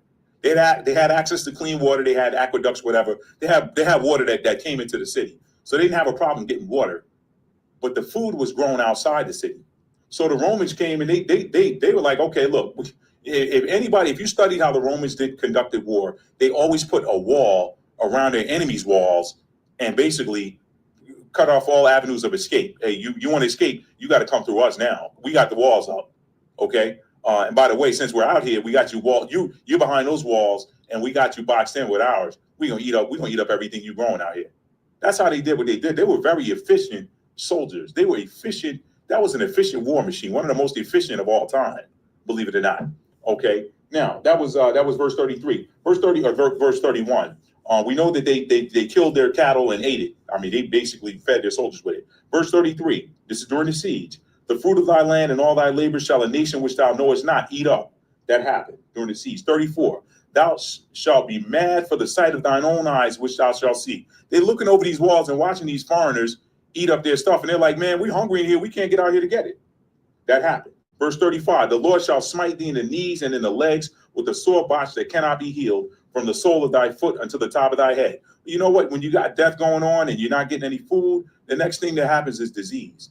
That's what started happening behind the walls of that city. It was an awful place. You got to read the account of what happened during those wars, and particularly the Battle of Jerusalem, because there are several accounts of where the Roman generals pleaded with them, hey, look, y'all stop. Y'all in bad shape, man. We don't want to fight y'all. Just give up. But they would not give up. They would not give up. Now, jump ahead to verse 45 and 45, 46, 49, 50, 51, 52, 53, on through 57. Okay, verse 45. Moreover, all these curses shall come upon thee and shall pursue thee. That happened during the siege, of course. 46. And they shall be upon thee for a sign and a wonder upon thy seed forever. Okay, I marked that down. That was kind of, residual, or that kind of went along with it. Verse 49, the Lord shall bring a nation against thee from far, from the end of the earth, as swift as the eagle flieth, a nation whose tongue thou shalt not understand. They didn't understand Latin. They understood Greek and Hebrew. They understood Egyptian. They didn't understand Latin. Latin is what the Romans spoke.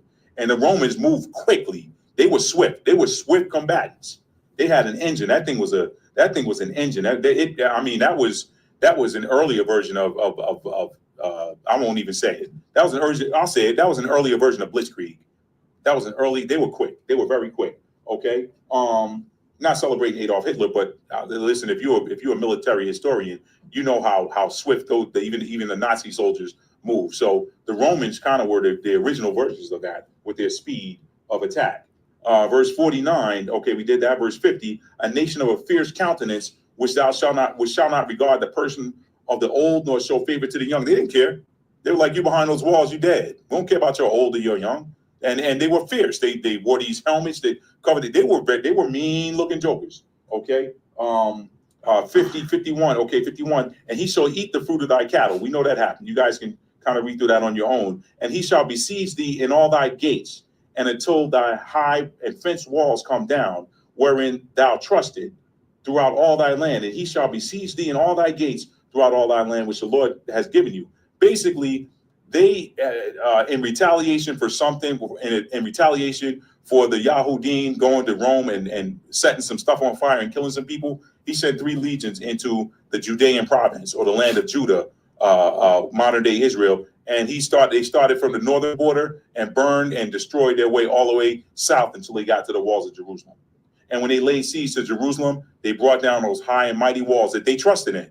They were like, hey, nobody will ever break through these walls. They trusted in those walls.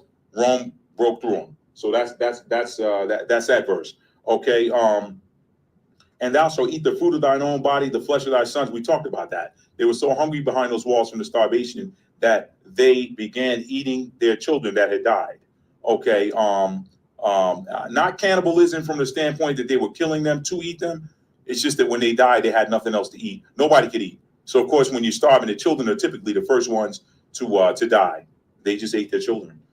Rough stuff. 55.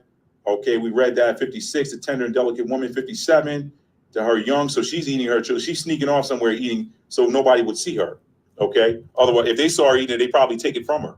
This was a bad time. It was a very, very bad time. You got to read the history. If you want to find it, if you find it interesting, you got to read some books. There's one of them is the Wars of the Jews, I think, or the Wars of the Jews by Flavius Josephus. Flavius Josephus is one of the authors. There was another one called the Sieges of Jerusalem and Masada. I read that one. Very interesting, fascinating book. I'm a military historian, a fan of military history, I should say. I always have been.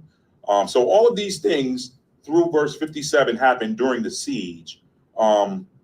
Okay, and then you can jump 59, 60, 61, 63, 64. All of those things happened during the siege. 66 and 67, thy life shall hang in doubt before thee, and thou shalt fear day and night, and have no assurances of thy life. They lost all of that. Now you're going to see some of these same themes as we move on. So that was epic 1. Epic 2 is the city's been destroyed, the country's been conquered completely, and some people remained in their homeland after the war. Verses 16 through 24. Let's jump back up here. Verse 16 through 24. This is epic 2. While in the homeland post-war, cursed shalt thou be in the city, and cursed shalt thou be in the field. Cursed shall be thy basket and thy store. Cursed shall be the fruit of thy body. You can go right through verses 24. I'm not going to reread that stuff. Shall make the rain of thy land powder and dust. Listen, the Romans burned up the land. When they started in the northern border, they would destroy, they killed those fighters and they burned the cities up. They killed men, women, and child. They didn't care. And they burned up those cities. They burned up those crops. They burned up those fields. They kept the cattle. They slaughtered the cattle so they had meat for their troops. They took whatever food they wanted. They burned the fields up after that. They were like, we're going to make sure you guys don't use this again. And so we know what happens when you set a forest fire and it never rains again. How long before that forest turns into dust? How long before it turns into dust? You need rain. Now it said here, what verse is it? He was going to make the heaven, verse 23, and thy heaven that is over thy head shall be brass, and the earth that is under thee shall be iron, hard ground. You can't grow anything in it. The heaven above thee be as brass. It's going to be hot, heat. You get no cool there, no cloud cover. The Lord shall make the rain of thy land powder and dust. From heaven shall it come down upon thee until thou be destroyed. This is what happened. In the land even after the siege. Okay, verses 27, 28, 31, 32, 33. Some of those are redundant. Verse 27, 28. The Lord shall smite thee with the botch of Egypt, with the emerods, with the scab, with the itch. There was sickness and disease in the land after the siege. This is what happens when not only were you attacked, not only were you damaged physically from the fight, from running, from living in the elements, from living in exposure. Now you got no shelter, you got no food, no medicine, no balm. You know, we know that these weren't they weren't like modern day doctors where they had everything that they made for medicine came from the earth. So now you got no medicine to put on these scabs and stuff. You're bad shape. So you can read through verses 26, 28, 31, 32, 34, 35, 38, 39, 40, 41, 42, 43, 44, 45, 46, 48, 50, 59, 60, 61, 62, 63, and 67. All those cover Epoch 2. And what I'll do, guys, I'm reading right here, but I'm going to pop it. By the time you see this, I'll have a slide up or maybe a title screen that shows you these scriptures so you can, these verses, so you can pause and write them down and go back and study them on your own. Epic 2, I just gave you the verses for Epic 2. Epic 2 in their homeland post-war. Epic 3, after leaving their homeland and going into exile, even to ongoing. When I say ongoing, I mean like even through to today, or at least ongoing into the future. Verse 27, the scab we talked about, 28, 29, 30. I'm sorry, 28, 29, 32, 33, 34, 35, and 36. So basically 33 through 39. And this will be on that title screen so you guys can pause it, write those down, and read the scripture for yourself and study it and see exactly how these things happened, could have happened after or in the exile. Verse 39, thou shalt plant vineyards and dress them, but shalt neither drink of the wine nor gather the grapes, for the worm shall eat them. See, at this time, you're exiled from your homeland, and you're trying to do all of the things that you knew how to do before to reestablish yourself as at least having some type of viability. But he said, no, I'm not going to let you prosper even when you leave. I'm plucking you off the land that I gave your fathers. Now, wherever you're going, I'm going to make sure you're not going to prosper there either. I'm going to see to it until thou be destroyed or broken, until I've broken that haughty spirit, that haughty spirit of disobedience, until I've broken it. So read those things, guys. I've given you those scriptures. Continuing on, 41, 42, and then 44 through 46. Let's see, 44 through 46. This is in exile. He shall lend to thee, or let's see, the stranger that is within thee shall get up above thee very high, the immigrant. So we know that that these folks that came from Europe down into Africa and immigrated there, they at one time when the people had the control of their own land, these people were just visitors. They were immigrants. But what happened was it flipped. He promised them. He said that immigrant that's in above you, he's going to get up high above you. And you, instead of you lending to him, instead of him coming to you when he needs something, you're going to go to him when you need something. Welfare. I mean, come on, let's just keep it real. Let's take the gloves off and have a real conversation. This stuff happened, and it's continuing on. There's a brother by the name of Ron Dalton Jr., Hebrews to Negroes. He's got like 4 books. He did 2 movies, Hebrews to Negroes 1, Wake Up Black America, Hebrews to Negroes 2, Revelation, Age of Awakening. He's covering this stuff. He's got a documentary series now called The Curses of Israel. This stuff is talked about in there. I've seen them. I loved it. Some of the brothers in there, they gave you some mathematics. They showed you how this stuff is mathematically accurate in these scriptures. So this stuff really happened and it continued on to the future. Let's take a look at verses 61, 62, 64. This is Epic 3 we're talking about, where after they left their homeland and they were in exile. Verse 61, let's jump there. Let's see. Also, every sickness and every plague which is not written in the book of this law, then will the Lord bring upon thee until thou be destroyed or broken. And ye shall be left few in number, whereas ye were as the stars of heaven for multitude. Remember, if you go back to Genesis, I believe it's the 12th chapter, 14th chapter. Let me just take a look really quick here. Hang on 1 second. Let me pull my reference. This was the Abraham's dream. And I'm doing this, I got the screen frozen here, but I want to look it up so I'm not just breezing through this on here. I want to say it's the 15th chapter. Let me just go here for just a minute. Genesis,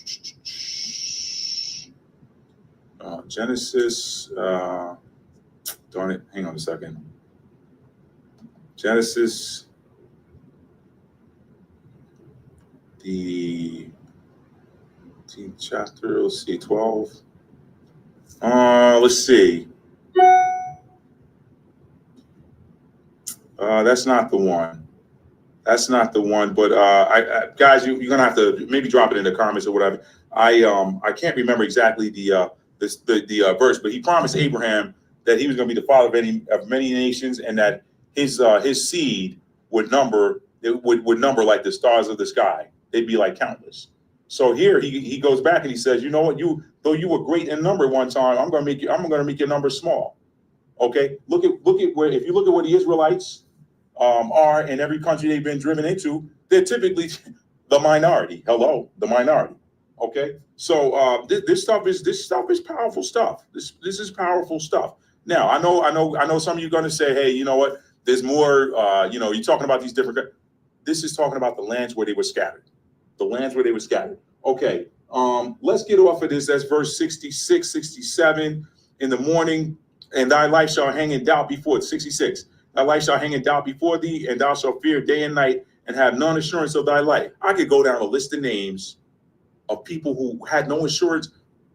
Let me get off of that. Because that, all right, let me leave that alone. Because that'll get me upset. I'm trying to keep it cool here for this. This is powerful stuff, people. This is powerful stuff. So now, Epic 4 is transatlantic slave trade. It starts here at verse 29. I got verse 29, 30, 31, 32, 33, 34, 36, 37, 41, 43, 44, 45, 46, 48, 49, 50, 59, 60, 61, 62, 63, 64, 65 on through 68. That's a transatlantic slave trade. That's got it all. Let me jump into 45.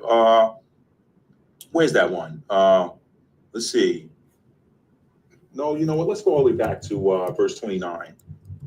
Let's see, verse 29. And thou shalt grope at noonday as the blind gropeth in darkness, and thou shalt not prosper in thy ways, and thou shalt be only oppressed and spoiled evermore, and no man shall save thee. Who came to save the slaves? Our ancestors. Thou shalt betroth a wife, and another man shall lie with her.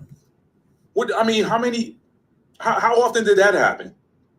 I bought you. Okay, yeah, this is your wife. This is your wife to the extent that you're going to bear children so that I got some fresh slaves coming up.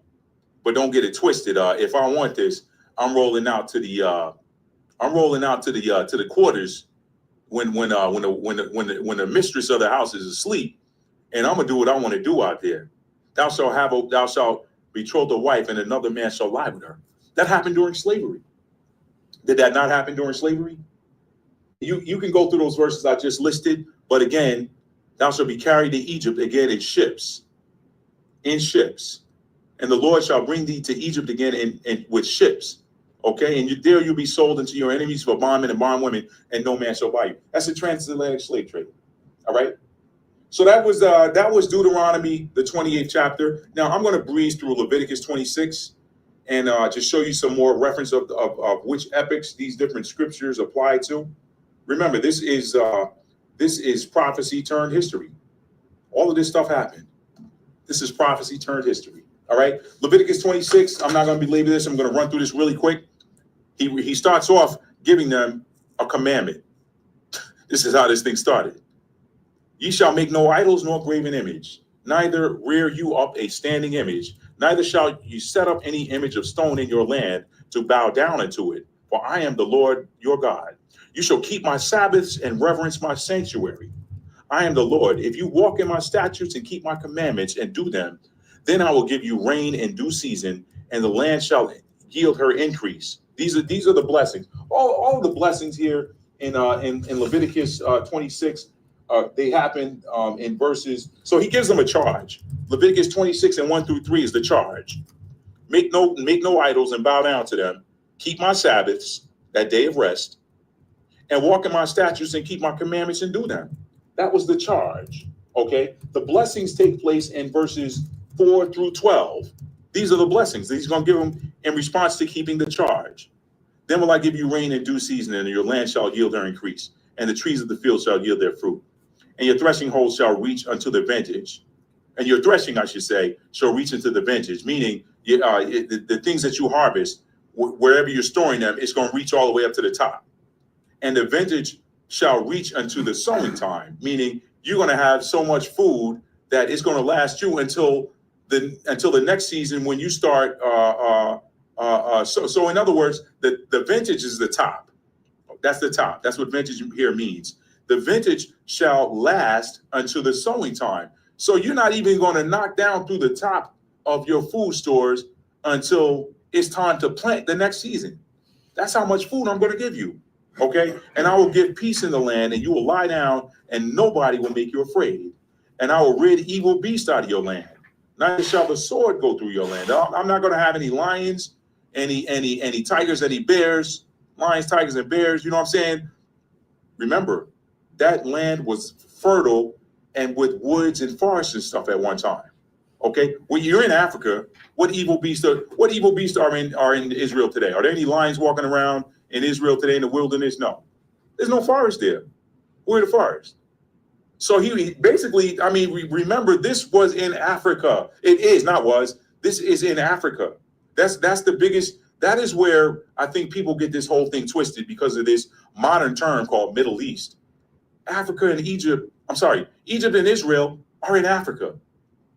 So the same thing you had in if you had lions and wildlife that are able to rend a man and tear him into two, running around in different parts of Africa, Northeast Africa, Central Africa. That stuff happened in that same stuff was there. This is why he outlines here no evil beast. I'll rid the evil beast out of your land. Neither shall the sword go through your land. And you'll chase your enemies, and they'll fall before you by the sword. And 5 of you shall chase 100, and 100 of you shall put 10,000 to a flight. And your enemies shall fall before you by the sword. For I will have respect unto you, and make you fruitful and multiply you, and establish my covenant with you. And ye shall eat old store, and bring forth the old because of the new. So this is how much food you're going to have. You bring forth the old because of the new. So in other words, you're going to be throwing out some of the old stuff because you got no place for the new stuff. This is how much food I'm going to give you. And I will set my tabernacle among you, and my soul shall not abhor you. That's verse 11, or hate you. And I will walk among you, and will be your God, and you shall be my people. I am the Lord your God, which brought you forth out of the land of Egypt, that you should not be their bondmen. In other words, I brought you out. I didn't want you working for them. I chose you. If I'm a king, if I'm royal in the heavens, and I chose you, that makes you regal. What you look like working for somebody else that ain't you? I am the Lord your God, which brought you forth out of the land of Egypt, that you should not be their bondmen. And I have broken the bands of your yoke and made you go upright. Remember, back then those yokes were so heavy you couldn't even walk straight with them on. You bending over. That's how much weight they had about their neck. Okay, those were the blessings. Verses 4 through 12. All right, verses 4 through 12. Leviticus 26 is where we are. The charge happened in verses 1 through 3. The charge: do these things. That's the charge. Verses 4 through 12. This is your reward that's built into doing the things that I ask you to do in the charge. All right. But then verses 12. Okay, verse 13 is the reason. Verse 13 is the reason that he gave them that charge. All right. I am the Lord your God, which brought you forth out of the land of Egypt, that you should not be their bondmen. That's the reason why he did it. Okay. All right. That's the reason why he did it. And that's the reason why he gave them the charge in verses 1 through 3. Now, verses 16 through that was 13. Okay. 14 and 15 is the warning. But if you will not hearken unto me and will not do all these commandments, and if you shall despise my statutes, or if your soul abhor my judgments, hate my judgments. I just gave you example 2 of the bad kid. Okay, a few minutes ago, I gave you example 2 of the bad kid. If your soul abhor my judgments, who you think he telling to do this stuff? I ain't doing that. So that you will not do all my commandments, but you break my covenant, my agreement that I have with your forefathers, with Abraham. If you break that covenant, I will also do this unto you. And I will even appoint over you terror, consumption, and the burning ague that shall consume the eyes and cause sorrow of heart. And ye shall sow your seed in vain, for your enemies shall eat it. You're going to plant in vain. Whatever you plant, you're not even going to get to eat. Your enemy's going to come eat it, and you're going to watch them. That's what he's saying there. So verses 16 through 39 are the curses. Let's keep going. Or the annoyances as it's listed in the mechanical translation. I put this here to annoy you. Since you annoyed me, I'm gonna show you what annoyance looks like. I'm not gonna say that. I'm not gonna talk. I was gonna share a story with you, but I'll save that story for another day. Because you can't talk about this is a true story for a weekend I spent at my aunt's house when I was younger, and we kept going in and out. She worked third shift, and we kept going in and out and slamming the door and running and playing loud where she couldn't get no sleep. I ain't gonna tell you what she did in response. Because today people are, oh my God, it's child abuse. No. We turned out all right. All of us turned out all right. And then none of us hate parents, aunt, none of that. We all turned out all right. Okay. But I'm not going to share that story. Anyway, since you annoyed me, I'm going to give you these annoyances, is what the Lord said here. Okay. All right. So verses 16 through 39 are the curses. All right. Or annoyances. All right. 17, I will set my face against you, and ye shall be slain before your enemies.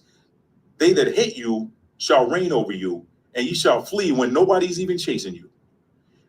And if you will not, for all this, hearken unto me, and after all of that, basically is what he's saying, if you still won't hearken unto me, then will I punish you 7 times more for your sins, and I will break the pride of your power. This is why I like Leviticus 26 and why you can't just stop at Deuteronomy 28. A lot of people know about Deuteronomy 28, but they haven't found that gem, which is Leviticus 26, because they complement each other. Okay, I will break the pride of your power and will make your heaven as iron and your earth as brass. We've heard that. And your strength shall be spent in vain, for your land shall not yield her increase, neither shall the trees of the land yield their fruits. So you're doing all of that work in planting season and getting nothing for it. And if you walk contrary unto me and will not hearken unto me, I will bring 7 times more plagues upon you according to your sins. That's rough. 7 times more plagues upon you according to your sins. For every one sin you get, you're going to get 7 times of punishment for that. For every single sin. That's rough. I will also send wild beasts among you, which shall rob you of your children and destroy your cattle and make you few in number, and your highways shall be desolate. And if you will not be reformed by me by these things, even then, but will walk contrary unto me, then will I also walk contrary unto you, and will punish you yet 7 times more for your sins. And I will bring a sword upon you that shall avenge the quarrel of my covenant. And when you are gathered together within your cities, I will send a pestilence or disease among you, and ye shall be delivered into the hand of the enemy. And when I have broken the staff of your bread, 10 women shall bake your bread in one oven, and they shall deliver you your bread again by weight or ration, and ye shall eat and not be satisfied. And if you will not for all this hearken unto me, but still walk contrary unto me, then will I walk contrary unto you also in fury. And I, even I, will chastise you 7 times for your sins. And ye shall eat the flesh of your sons, and the flesh of your daughters shall ye eat. That happened in the siege. And I will destroy your high places and cut down your images and cast your carcasses upon the carcasses of your idols, and my soul shall abhor you. And I will make your cities waste and bring your sanctuaries unto desolation, and I will not smell the savor of your sweet odors. And I will bring the land into desolation, and your enemies which dwell therein shall be astonished at it. See, this is what I was telling you guys. I'm going to pause right here. This is what I was saying, guys. That land of Judah, that land of Israel used to be way more beautiful than it is. Even today, it looks desolate by comparison. Now, you got cities built up, but if you look at the city as a whole, if you look at that land as a whole by comparison to what it used to look like, you can imagine that it looked like West Africa. You can imagine. It looked like West Africa. It looked like North America. It looked like Brazil. It was lush. It had to be. That was a vaunted piece of territory, a vaunted piece of land. It didn't look brown like it does today. I mean, you're talking about the difference between the Florida Everglades and the Phoenix or Tempe, Arizona area. That's what I'm talking about. Anyway, let me get back to that. Okay. And your land shall be desolate and your cities waste. Verse 34, then shall the land enjoy her Sabbaths as long as it lieth desolate, and you be in your enemies' lands. Even then shall the land rest and enjoy her Sabbaths. See, you're supposed to, when you take that Sabbath day, he gave them that Sabbath as a day of rest. They weren't supposed to work. They were supposed to rest themselves, but it was also so that the land got a break, so that the land could rest. You guys, if you watched another video, it was my video I did talking about Bill Gates and some, what did I say? It was called global warming and some other stuff. In that video, I said that the earth is a living organism. The earth is a living organism. Drop a seed in it and it'll give you fruit back. The earth is a living organism. But not only did he want us to rest, he wanted the earth to have a Sabbath. This is why he said, once you're off this land, then your land going to enjoy its Sabbaths. So they were working on the Sabbath. They were working on this. They were just breaking all the rules. Verse 35, as long as it lieth desolate, it shall rest, because it did not rest in your Sabbaths when you dwelt upon it. And upon them that are left alive of you, remember I said that Epic 3 or Epic 2 was people that stayed in the land after the siege. And upon them that are left alive of you, verse 36, I will send a faintness into their hearts in the land of their enemies. Okay, that's Epic 2 and Epic 3. And the sound of a shaken leaf shall chase them, and they shall flee as fleeing from a sword, and they shall fall when none pursueth. And they shall fall one upon another, as it were before a sword, when none pursueth. And ye shall have no power to stand before your enemies. No power to stand before your enemies. In the land of your enemies, you'll have no power to stand before your enemies. These are the curses of Israel, the annoyances. No power to stand before your enemies. I'm not even going to tell you, y'all can apply that to any. And the first thing that came to your mind is the right thing. The first thing that came to your mind when you heard that, no power to stand before your enemies on their soil. The first thing that came to your mind when you heard that is the right thing. That's a good example. I don't even have to give one. And ye shall perish among the heathen, and the land of your enemies shall eat you up. Meaning, basically, you're going to die on land that ain't yours and be buried there. That's what it means when it says, in the land of your enemies shall eat you up. And they that are left of you shall pine away in their iniquity in your enemies' lands. And also in the iniquities of their fathers shall they pine away with them, singing sad songs while you're picking cotton. Singing sad. I'm talking about my own ancestors. So for those of y'all that maybe get the little bit, or by that, I'm talking about my own ancestors. My grandmother picked cotton. Her mother picked cotton. Her mother and father picked it. Their parents picked it. Pining away in the land of your enemies.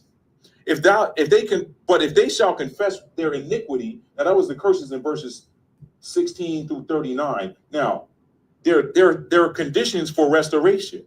That's verses 40 and 41. If they shall confess their iniquity and the iniquity of their fathers with their trespass, which they trespassed against me, and that also they have walked contrary unto me, and that I also have walked contrary unto them, and have brought them into the land of their enemies, if then their uncircumcised hearts be humbled, and then they accept the punishment of their iniquity, those are the conditions.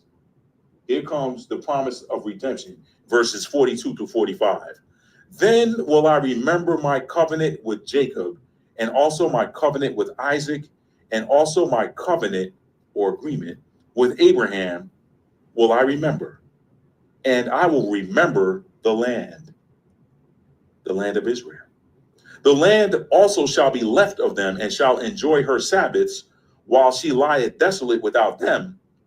And they shall accept of the punishment of their iniquity, because they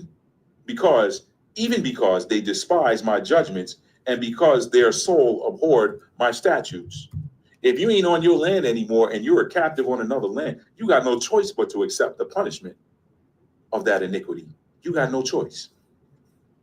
Verse 44, and yet for all of that, when they be in the land of their enemies, I will not cast them away, neither will I abhor them, to destroy them utterly, and to break my covenant with them. For I am the Lord their God. You know what that means. We don't have to go back to the mechanical. But I will for their sakes remember the covenant of their ancestors, whom I brought forth out of the land of bondage, the land of Egypt, in the sight of the heathen, that I might be their God. I am the Lord. These are the statutes and judgments and laws which the Lord made between him and the children of Israel in Mount Sinai by the hand of Moses. That's the end of Leviticus 26. So, and I think it's important here that he highlighted how he brought the children of Israel out of the land of bondage, or the land of Egypt, the first time. He said here, whom I brought forth out of the land of Egypt in the sight of the heathen. So he did it, and they had to watch their workers, their slaves, their chattel property. They watched them leave. Okay? I think it's important that he highlighted that. He said, I did it in the sight of the heathen, that I might be their God, and show them, basically, they're mine. They're mine. They're mine. When Moses said, who do I tell them sent me? Now, the English Bible says, tell them I am sent you. But when you look that up in the mechanical translation, It said, tell them I do exist, sent you. I do exist. Let me look that up really quick for you guys. I'm done reading this. I am. Let's see. I am. All right. Moses, let's find this. Okay, verse 14.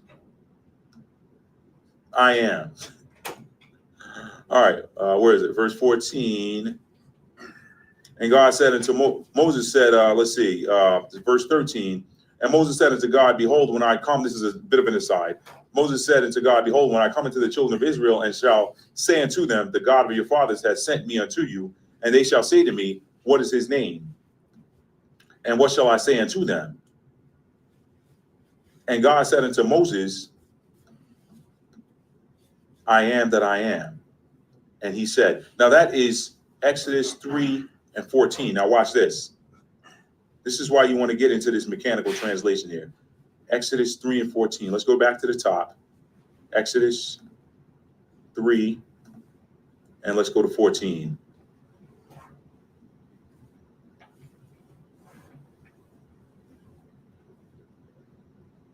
Hang on a second. Maybe I got the wrong one. Hang on.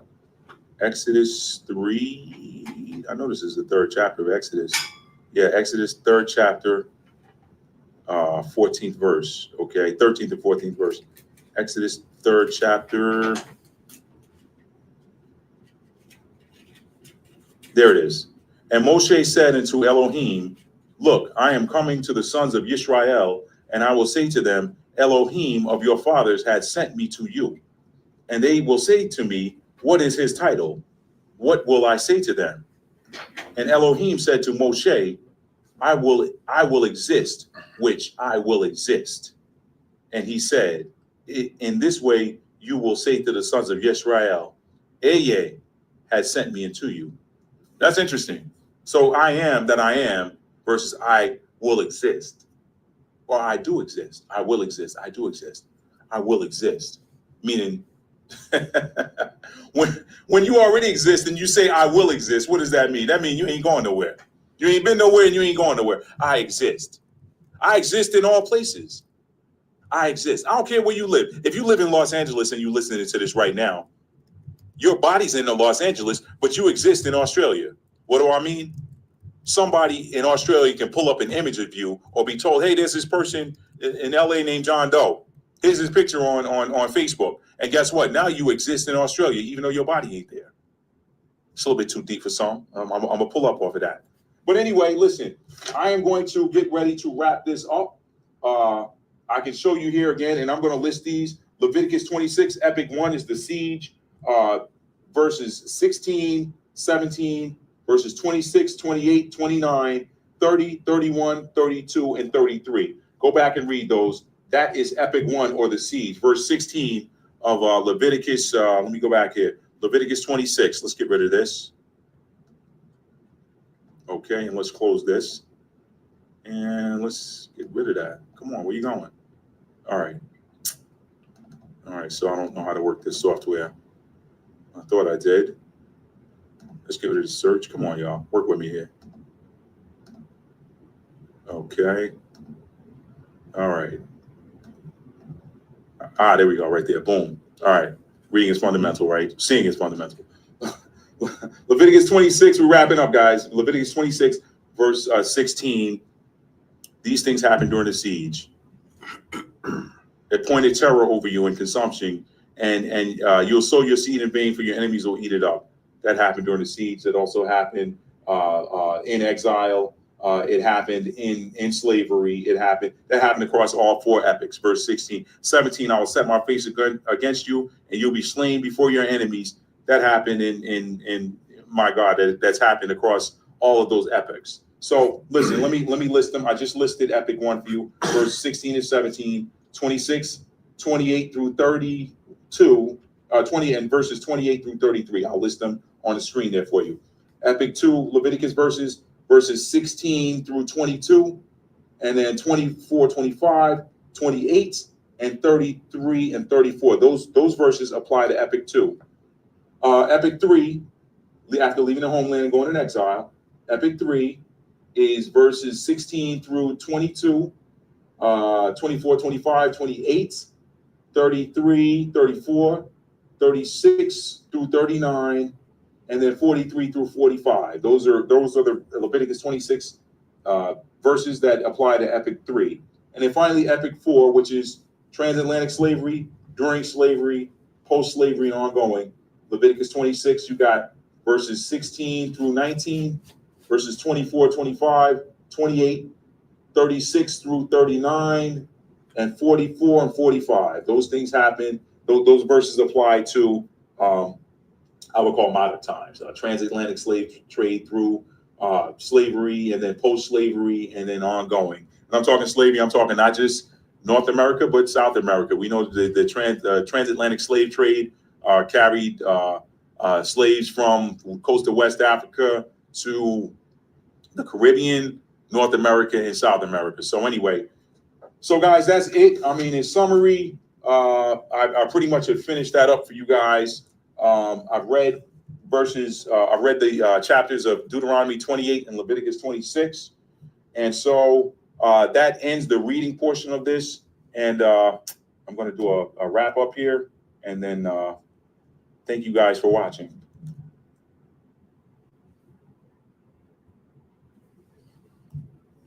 All right, guys, that's pretty much it for this video. All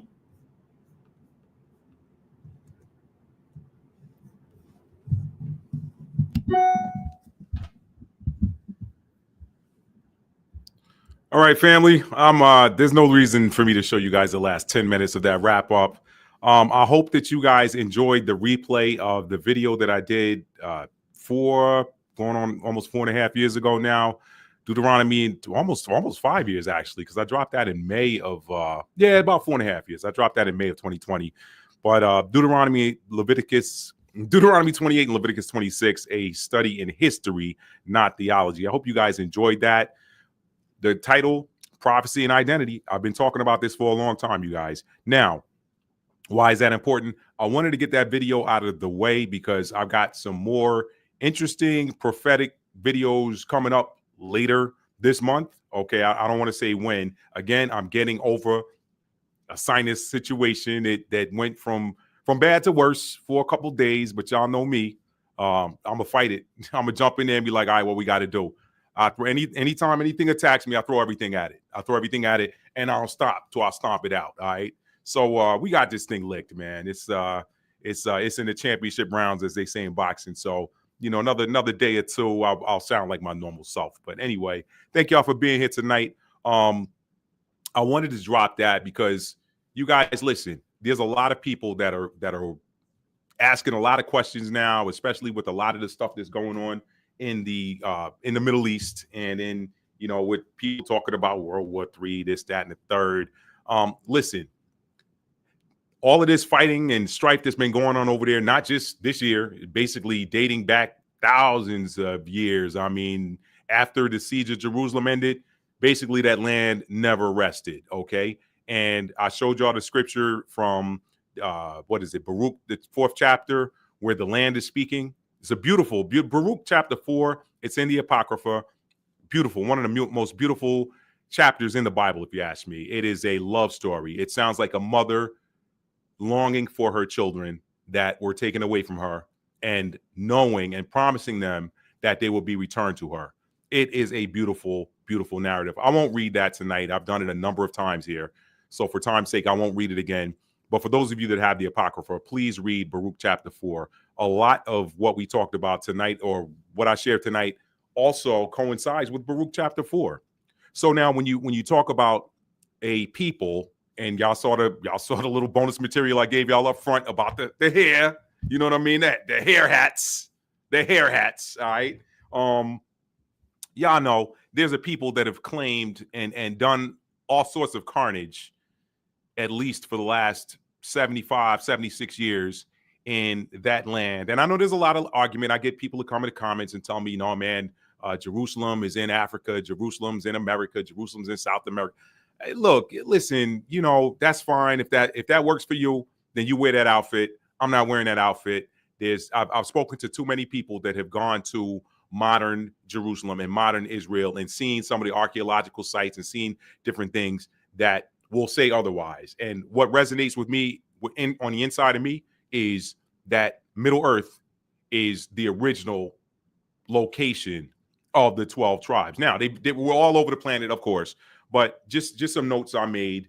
When you talk about Deuteronomy 28 and 43, where I broke that down and it said, the stranger that is within thee shall get very high up above thee. And when you break that down to the mechanical translation, that stranger in that original Hebrew sense meant immigrant. What happened here in these Americas? See, what a lot of people forget is that the northern kingdom of Israel was already over here in these Americas. That is why Christopher Columbus had a Hebrew-speaking Negro on that maiden voyage to serve as a translator. Why you need a Hebrew-speaking Negro to serve as translator if you're looking for a seaward westerly route to India to go buy spices? Make that make sense. The lies the history books and the curriculum tell. Okay, so when you understand that immigrant that is among thee shall get very high above thee, it happened here in America. It did. It happened in South America. It happened pretty much anywhere where there was a huge collective of Israelites. Okay, you can go down from the halls of Montezuma to the shores of Tripoli. Okay, that Montezuma had hair like this. Go look at the drawings. Y'all look at those drawings. Those weren't head wraps, no. Montezuma had this same hair. This is why I wore my hair like this tonight, y'all. I wanted to make that connection for y'all. So that Deuteronomy 28 and 43, that happened on this land too. Okay, the yoke of iron that spoken about in Deuteronomy 40, 28 and 48. Let me bring a photo up really quick here. Thank y'all for being here tonight. Let's see, slavery.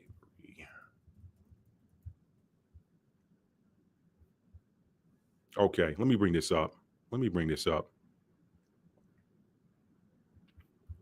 Let's share the screen here, because there's a people that have taken over land and left all kinds of carnage, telling you that they're the biblical children of Israel, and they use that as an excuse to grab land. But show me the photos of those people that occupy the land today wearing a yoke of iron. Okay, show me that. That stuff's it's right here in your face, y'all. It's in the Bible. It's time to quit the cap, y'all. Cut the cap. It's time. It's time to let go of the cap. All right. Look at that hair. Look at the drawing, the skin. Come on, y'all. Come on. Do I need to show you any more? I don't think so. All of this stuff's right here in the scripture. But there's a reason, and this is one of the reasons why I ended my relationship with the church establishment many years ago. When I read this, I said to myself, OMG, why are none of these so-called black pastors teaching this stuff in the church? Why? That was the first question that came up when I took upon myself to read the Bible in a year in 1999. So this is a long journey of knowledge or search for knowledge of the truth that I've been on, y'all. It's a long journey. Okay. When you talk about the gates and high walls that we're trusted in verse 52, what holiday did we just have a few days ago? Thanksgiving, right? Y'all know the story of the Pequot Indian massacre, right? Those Pequot Indians were brothers and sisters. That whole Algonquin, Northeastern America, Algonquin so-called Indians, those are brothers and sisters with hair like this and skin copper tone, copper colored skin. Y'all know the story of what happened in the siege during the siege of the Pequot villages and such. They had high walled fenced walls or high fences, walling high fences, high walls that were wooden around their different villages and stuff. And what did the settlers? That's funny. Certain people in certain lands don't like to be called settlers. What did the settlers do? They came and set fire to the walls. They threw flaming balls of flame over the high walls to burn up the roofs, because they knew they couldn't get in there and get at those fighters. So people started running out of there on fire. And what they did was they just sat back with their muskets and picked them off as they were coming out of the burning encampments. It happened. That was Deuteronomy 28 and 52. So the point I'm getting at that I didn't say in the video, and I don't remember if I said it in the wrap up because it was 10 more minutes on that video, and I didn't want to show that to y'all. But the point I'm making is there's a lot of people out there teaching, a lot of the corner boys with the bullhorns, teaching a whole bunch of different stuff, 12 tribes chart that makes absolutely zero sense. Let me break it down to you like this, okay? The tribe of Judah were the ones that came across in the transatlantic slave trade. I had somebody argue with me years ago on YouTube talking about the whole thing about, man, we were sold. Listen, when you look at that mechanical translation, and also if you were to look at the, where is it? If you were to also look at Deuteronomy 28 and 68 in the NIV, okay, this is why you got a cross-reference, fam. The NIV, Deuteronomy 28 and 68 says, the Lord will send you back in ships to Egypt on a journey I said you should never make again. So that whole, by the way of where I spake unto thee, thou shalt see it no more. Bad translation, Old English, okay? So that's why you got to look at multiple different sources. The Lord will send you back in ships to Egypt on a journey I said you should never make again. There you will offer yourselves for sale to your enemies as male and female slaves, but no one will buy you. Okay? So I'm going to tell you why that offering yourself for sale and no one will buy you narrative jives with me more. I know me. I know the caliber of dudes I run with. Ain't nobody rolling up on you talking about jump in these chains, hold still while I put these chains on you and walk you through these jungle to the coastline to the slave castle, or I'm gonna kill you. They be like, what's good? Let's get it. Let's get it. So, I mean, that would have been a whole lot bloodier. I think there was some trickery that went on there. And I think it had everything to do with the fact that when the brothers and sisters were exiled from Spain in 1492 and went to Portugal, and then from Portugal, they were like, look, we can't sustain all these people that came here from Spain. Y'all got to go. Where did the Portuguese take them? They took them to West Africa, to Northern and Western Africa. But where they dropped them off were badlands, where nothing would grow. Nothing would grow, or would be so it would be nothing would grow because it would be too dry, or nothing would grow because it would be too monsoony. Okay, so they were constantly the whole reason why y'all, there's some books, and B'nai Israel has done some great work on this, but they were constantly battling the locals, trying to get just provisions to be able to eat and feed their families. Why? Because why were they battling? Because the locals didn't know them. So when people say, man, black people sold black people into slavery, I got into an argument with somebody about that years ago. Yeah, that happened, but they weren't the kinsmen. They weren't the same people. Ain't nobody I know going sell out their homie in mass, like, yo, man, go down here to these projects over here, man, and you can get all the slaves you want. Nah, they'd be like, yo, man, it's some fools trying to come up through here. They get one of us, they gonna get all of us. Yo, let's deal with them. That's the caliber of man. That's the caliber of my soul. That's the caliber of the men in my family. All them alpha dogs that raised me and my brothers and my cousins, them were alpha dogs.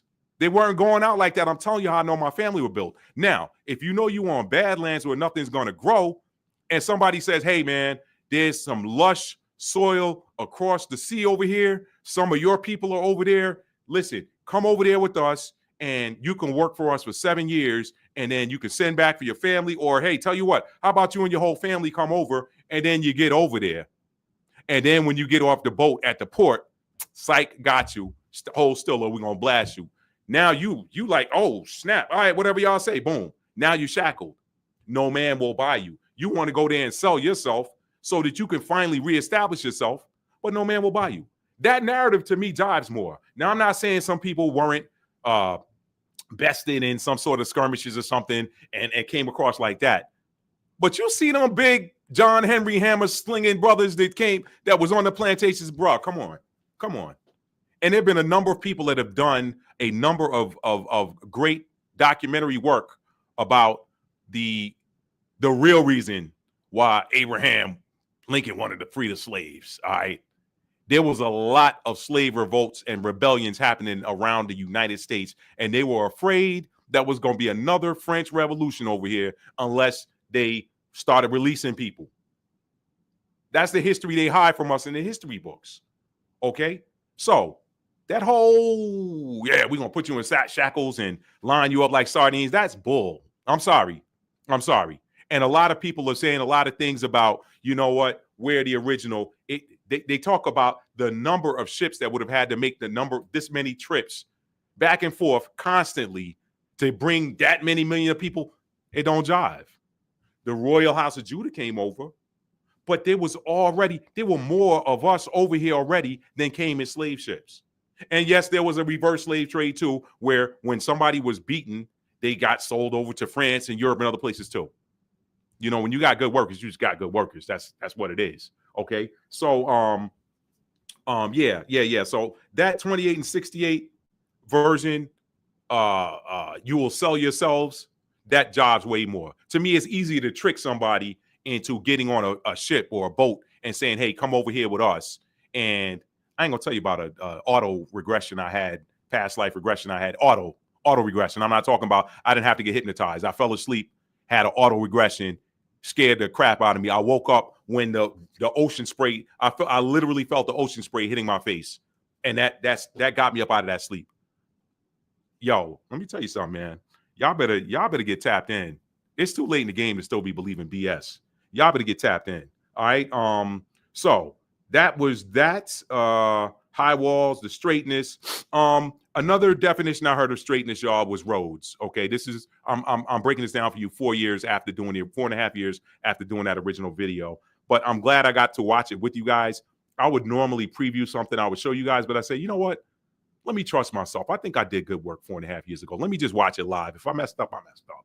I thought I did a good job on it. But again, some of the stuff up to update it. Straightness, another definition I heard for straightness where it says besiege you in the walls and in the straightness or something like that. Straightness is another word for roads, like streets, roads, alleyways, that sort of thing. So that's another definition I've got of that. But I say all of that to say, y'all, and I had a I got a note here to look at something. Hang on one second. I don't remember this. I was supposed to show y'all a little clip of this Kim Iverson. Oh, yeah, maybe I'll show that on another day. But Kim Iverson, I told y'all, if y'all ain't up on Kim Iverson, get up on her. She does great journalism. She does great journalism. But anyway, let me see. Tony said, let me read some comments. Tony said, Matt, my family came here from Scotland in 1758. Yeah, you know what? So, Tony, I'm glad you added that, brother. I'm glad you added that. The thing is, I tell people when you look at that Scottish flag and compare it to the Jamaican flag, it's the same flag. Like, yeah, we were in them British Isles too. That's what people. Yo, Tony, if you feel free, bro, feel free to drop that in the comments. I saw a great documentary talking about the last royals, the last of the royals that were driven from the British Isles and where they went. Y'all wonder why the Jamaicans sound like they have like a Scottish and Irish accent? That's because that's where they were from. That's where they lived before they were chased out of there after that war. So King James, like y'all, what I read is that King James came over to the Americas like in 1609 or something like that, and found out like, you know, he wanted to see with his own eyes the other Israelites that were over here. And then he came back and put together this whole project to publish the Bible, which they finished in 16 and published in 1611 or whatever. Y'all, I want to say it was maybe a decade and a half after that where they went to war. Somebody I can't remember the name of the video, but there's a guy, man, y'all need to watch. He does some great documentary work too, where he just curates these old books and reads them on his channel. Kurimeo Ahau, I think that's how he spells his name. That's his channel.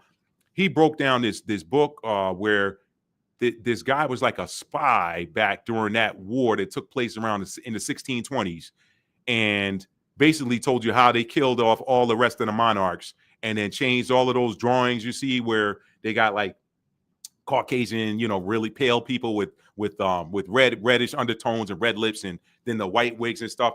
They showed you the side by side of the original paintings and how that stuff got changed. The whole Renaissance, y'all, that rebirth, y'all look into that. Y'all look into that Renaissance. That Renaissance was the removal of the imprints of the so-called Moors on the Iberian Peninsula and in Europe. That whole thing was like, hey, let's erase the memory of this people from this land so that it's always about the children, y'all. It's always about the children. You look at, shout out to my girl. Shout out to one of my homies that was on here earlier. That sent me something that talked about a narrative and different vile reading material that they're pushing currently in the elementary school system of some of these blue states. Okay, and why? You ain't gonna look at that crap as an adult. But if you're not up on what your kids are learning in school and what they're reading, they always go after the children. Why? Because their minds are malleable. So it's like when you deliver a narrative like, yeah, man, they had y'all chained together like sardines and brought y'all across in these slave ships and blah blah blah blah blah blah blah blah blah blah blah blah blah blah. What is that? What kind of imagery does that put into my eyes of the children? That says, well, it shows them. It shows them that they're not strong, and that the lineage and the pedigree that they're from is not a strong and a powerful one, which is a lie. So you condition the minds of the children to say, hey, you know what? This man over here is better than me, or these people are better. But then when you look at the hat, go back to the beginning of this video, the hat literally looks like a fro. It looks like a hat fro. I should start calling those hat fros. You know what I mean? George Washington, I heard that too, Tony. I heard that too, Tony. I heard that too, bro. I heard that too. So, yeah, Tony said invaders. I'm reading backwards. You know what? Let me not read backwards. Let me jump up and then read these comments forward, y'all. And I'm not gonna hold y'all long tonight, so we can get up out of here. I do appreciate you guys, ladies and gentlemen, for being here tonight. Let's see. Bella here said, "Dang, just ruthless." Yep, I answered that one. Was that Hebrew translation by Jeff Benner's mechanical translation, y'all. Ahaya is another name that I've heard for the Most High. Let me put that back on the screen. That was Numbers 20. It means I will exist. So basically, it's like when the Most High says his name, or when his name is uttered, now you can start to put the rubber to the road and figure out why they took the name out and why a certain people are calling it Hashem. Like what sense does it make to call somebody Hashem? Well, the name says that we should. Oh, the name has been so good to us. The name blessed us with the ability to do blase, blase, blase, blah. And let me jump that off there. I'll get back to that later. The name. What was that scripture I put up there, y'all? Let me go back up here a little bit. I want to put that on the screen. It's time for y'all to take your narrative back, family. Take your narrative back. Nobody asked you if they could have it, right? Nobody asked you if they could have your narrative. It's time to take it back. This is where we at now. Y'all listen, I'm going to tell y'all something. Sometimes I go outside like at dark 30, before the crack of dawn, before the sun comes up, and I like to sky watch. I like to look at the constellations. I like to see if I see something moving. Y'all, I'm going to tell you something. I counted 15, and y'all seen the video. I should, you know what? Because I owed y'all this, I didn't show it to you in the last live. I'm going to show it to you before I get off of here. It's like 5-6 minutes of footage that of me, and it ain't even that long, honestly, of me capturing a light ship with my cell phone. Y'all, real talk. I caught 15 of them coming out in sequence this morning. It was before sunrise. It was maybe 5:30, 6, I don't know. And y'all, I'm telling you, man, people be talking about portals and stuff, and they showing you the stuff on the shows. I'm sitting here observing these things just come into view out of nowhere and just start going across the sky. And then the next one came. And then the next one came. 15. I counted 15 of them before they stopped. Like every, I don't know, 10, 12, 15, 20 seconds, I don't know, there was another one coming, y'all.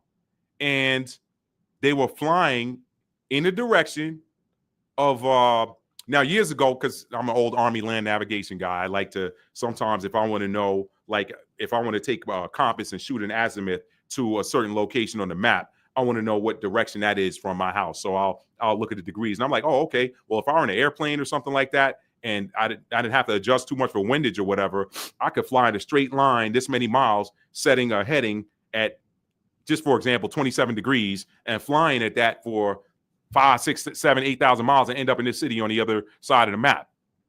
So I wanted to see where Jerusalem was relative to my house. And I don't remember what the attitude was, or I don't remember what that heading was, rather. But I used a longitudinal map and got here's where this is, and here's where I am on my map. Let me shoot an azimuth to it and see what the heading is. And so I know where the direction of Jerusalem is, based on relative to my house. When I'm looking up in the sky, I'm not saying that this means anything, but I can't like unsee it. The 15 light ships, 14. I said 15. It was 14. 14 light ships, y'all. They look like stars. They don't, the light never breaks up. No sound. 14 of them heading in that direction. That's just appearing out of nowhere, like they came through a portal in the sky and just mind blowing. And y'all know, listen, 14, 1 + 4 is 5. That's change. There's change coming. So that could have just been a sign of synchronicity saying, hey, there's change coming to that area that we're flying toward. So, y'all, it's a lot happening right now. It ain't no time to be, buck dancing and shucking and jiving and worrying about who you're going to offend by speaking the truth. It's time to tell the truth. This is the end of the game, y'all. I don't know how much time y'all think we got left, like, before it flips. I ain't saying, no, end of the world's going to go up in smoke. No, that ain't what happens. But the scientists will tell you that there's a mass extinction event every so many thousand years. We could be looking at that. Maybe that's what the scripture is foretelling when it says, the wheat will be gathered together and placed into the storehouse, and then the tares, bundled and dropped into the fire. Not that that's hellfire. It's just a mass extinction event. The earth purging itself. Hey, you know what? I've got too many organisms on me making me sick. It's time to do a purge. Just like you would if you get quote unquote sick. All that snot you blowing in that rag right about now, some of you, that's your body just purging, trying to get out something that is just irritated it, okay? When you're coughing, that's your body trying to get something out that irritated you. When you sweat and you're running a fever, that's your body heating itself up, trying to get something out of you, okay? That's all that is. That's all that. Poop, same thing. Piss, same thing. Sorry if that offended somebody. I'm just going to keep it 100, all right? So let me read some more comments, and then I'm going to show y'all that video before I get out of here. It's real quick. It's on my channel. I got you, Sustainable. She said, let's not forget, Mrs. Massa was doing the same. Sure was. Like I said, she couldn't unsee what she saw hanging out on that auction block. I want him. I want that 35, 35, and 40, 40, 40, 40. She said, look, screw all this. $250. Oh, you want him bad, don't you? Yeah. It's a widow that the husband left a lot of money. She needs some help around that plantation. Anyway. Oh, man. Yeah. Where we at? So anyway, Ahaya is another name I've heard for the Most High. Yeah, that was, I've heard that. I hear a lot of people arguing, is it Yahweh? Is it Yahuwah? Is it Jehovah? Is it this, that, and the third? Ahaya is another name I heard. That seems to jive with Eye, because it wouldn't have been it would have been Ahaya. So that man, it's coming together, y'all. It's coming together at the end. Hotshot said it's good that you covered this. A lot of people don't like Yahweh for chastising our ancestors like that. They feel that the Most High is not a good God for doing that to our ancestors. Thank you for saying that, Hotshot. Listen, when you understand that we are eternal beings and that the only thing that is temporary is the body. I had that same argument years ago, Hotshot. I said to myself, I said, man, why am I being punished for something that some people did 1,200, 1,500, 2,000, 2,500 years ago? Why am I being punished? But when you understand that you are your ancestors, then it makes sense. It's like, you know what? I got to make darn sure that I drive this thing out of you and break you. When he said, till I destroy you, he's saying, till I destroy that ego. Pardon me, y'all. Oh, you think you hot-ish? You think you hot? All right. Well, I'm going to cool it off. I'm going to scrub you up real good. We're going to clean you up, and you're going to be brand new. Let me break that. Let me break that wild hair out of you. Since you think you all of that, let me show you that you're not. Okay? And yeah, when you transition and you pass away and then you give up the ghost and it comes back to heaven, yeah, it's going to be love and light. But when you get to your life review and then your next life planning session, oh, by the way, you guys got, listen, this made me think about when they're in the courtroom and somebody does something so heinous that they get concurrent life sentences. I'm like, you know what? Is there some sort of divine rule that gives a judge the authority if it's righteous, if they're a righteous judge, to give concurrent life like why I always ask to myself, why are you giving concurrent life sentences when this person's going to die in prison? But concurrent life sentences actually is a thing when you understand that you are an eternal being. You know what? You effed up in this lifetime. You did something. What did he say? He said, I'm going to punish you 7 times for what you did. Whatever you did, you're going to get 7 times worse for that. So what if that 7 times is 7 lifetimes? You see what I'm saying? So you got to put it together, y'all, and get our heads out of this false doctrine and this false narrative that you live one time and if you're a good person, you're going to go to heaven. And if you're a bad person, you're going to hell and you're going to spend eternity in one place or the other. That's false. That's false doctrine. It's false teaching. If you don't know by now, either you don't want to know it or it just hadn't hit you yet. I don't know. Either you don't want to know it or you hadn't registered yet. I don't know. Anyway, let me keep going and I'm going to show y'all that video. I have to keep saying that so I'll remember. Just because I said, hey, fam, just got home. We'll watch the replay and read Baruch 4. Glad to catch the tail end. Thank you, Just Because. I always appreciate you being here. Bella said TG is a massacre. Yep. TG. Invaders. Yep. Matt, my family. Okay, so I'm caught up on that. Let me jump down. Hotshot said, that's right, Matt. You said it. We are ancestors. Absolutely. The Bible does speak about the sins of the fathers. Thank you, Sustainable. And Tony said, IYOB. I'm not sure what that acronym stands for. I'm not sure what that stands for, Tony. But I can look it up. If you don't want to drop it in here. All right, so let me show y'all this video real quick as a bonus. I'm gonna give y'all. I know I gave y'all a pre-bonus. I'm gonna give you a post-bonus. Let me show y'all because Ezekiel saw a wheel in the middle of a wheel, and Elijah was taken up by a whirlwind. So I pay attention to what's going on in the skies. I've always been fascinated by the skies since I was a kid. That has not changed. So, pardon me, y'all. Sorry about the sniff. Oh, job. Okay. All right, yo, got you. Okay. I'm with you, Tony. My bad. I'm with you now. She said I was talking about Thanksgiving. Yeah. Thanks. Thanksgiving. Gotcha, Bella. Gotcha. Yeah. Y'all go look up that Pequot Indian Massacre and read about that. Let me put it in the comments.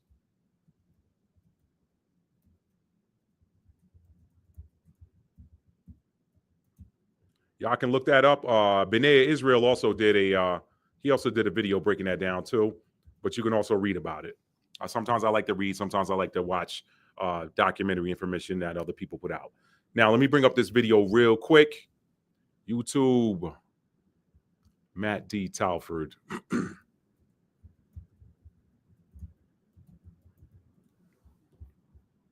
All right, let's see. Where is it? Let's try this.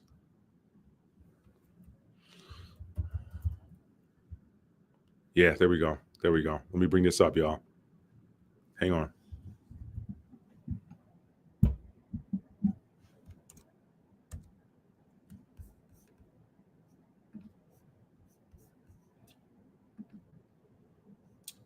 Look into the Anunnaki. I've heard a lot about them.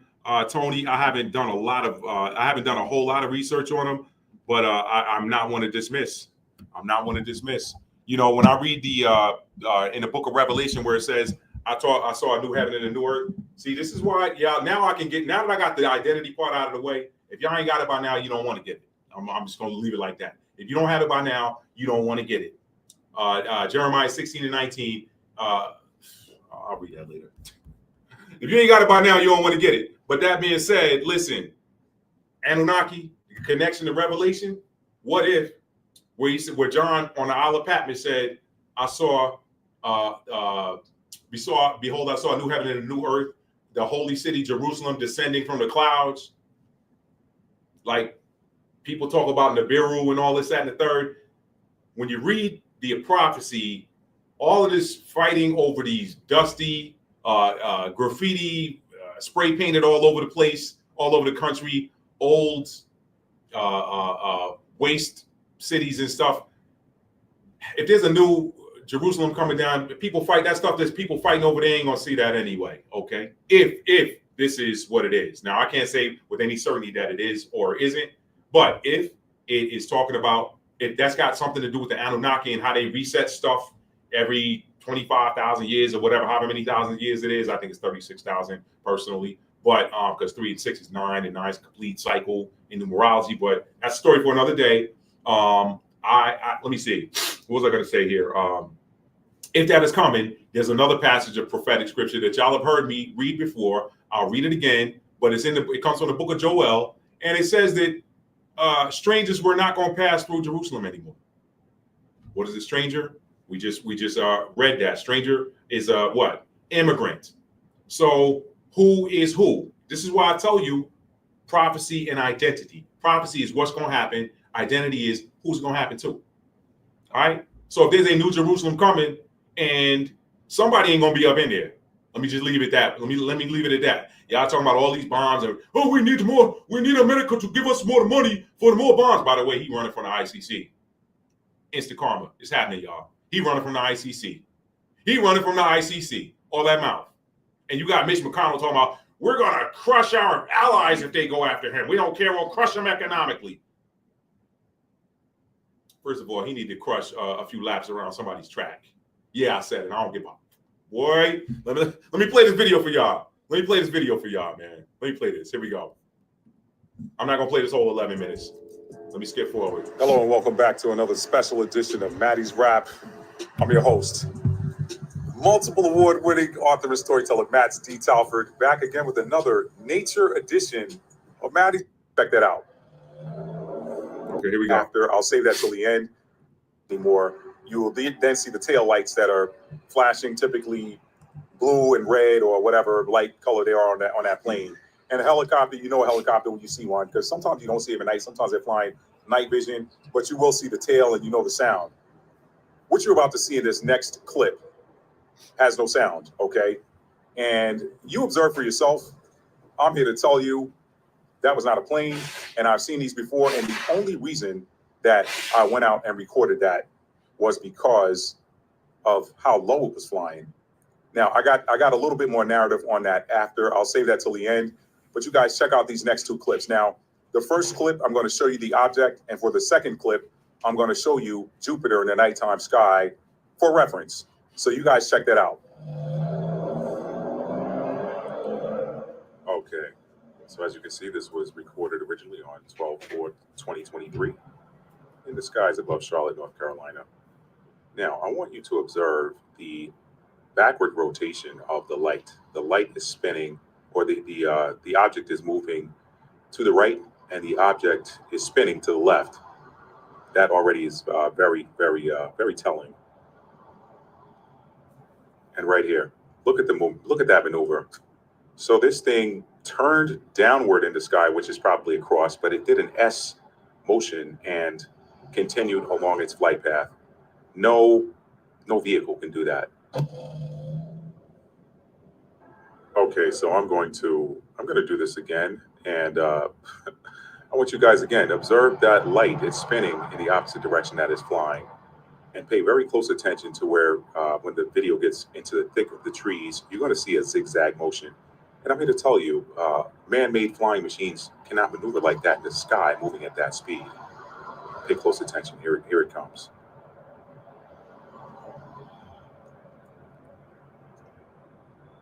All right, you saw it with your own eyes. What else do I need to say? Next clip.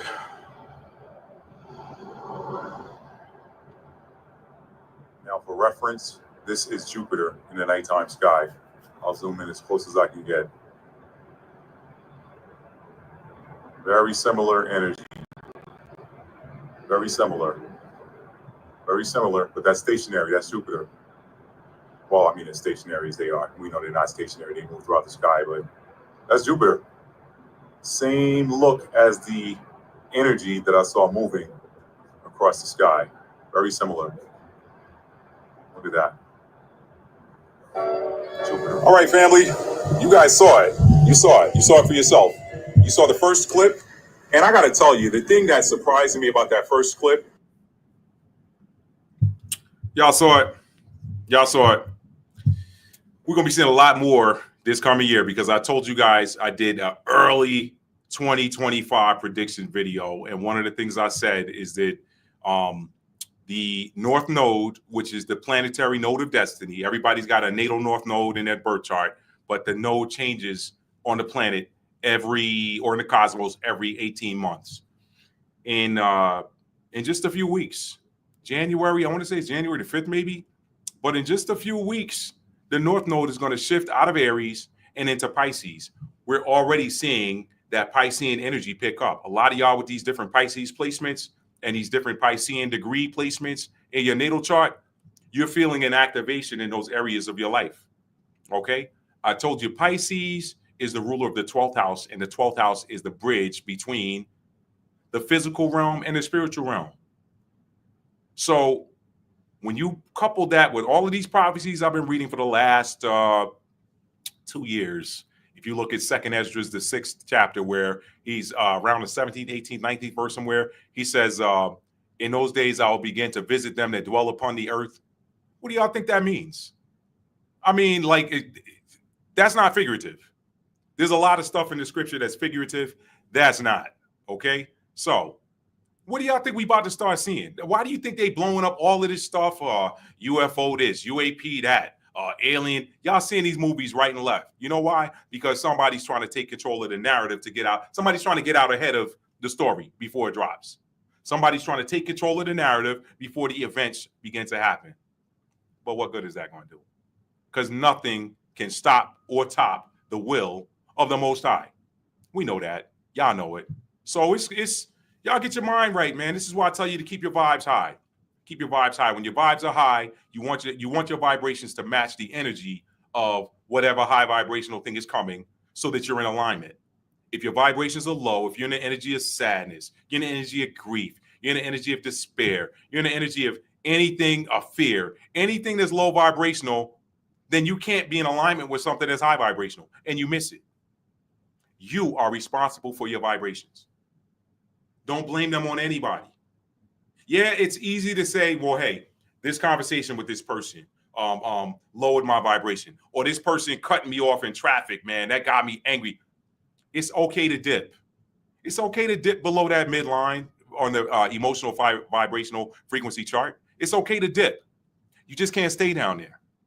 You just can't stay down there. I still think to this day, this is why I'm getting over this situation. Because when I'm extremely high vibrational, it don't matter. It bounces off me like Teflon. I was in a low vibrational energy for a sustained amount of time. And I will tell y'all, listen, I'm not ashamed to share this with y'all, man. Through transparency, we learn from each other, right? I was in the energy of apathy.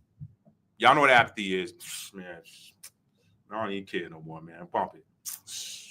Whatever, man. Man. Look, don't nobody talk to me, man. I don't care about nothing right now, man. Whatever's going to happen. I was in that energy for about 4 or 5 days, y'all. 4 or 5 days I was in that energy. I know better. I should know better, y'all. I'm always on here telling y'all, but I'm sharing this story with y'all to tell you, look, I'm human too. And I learned from it. I'm like, you know what? Dang, that's how that happened. Matt, you know better, man. Lift your vibrational frequency up, bro. I always show y'all this chart, man. Let me show this one more time and we're going to get out of here. Let me show this one more time, man. I want to show y'all something.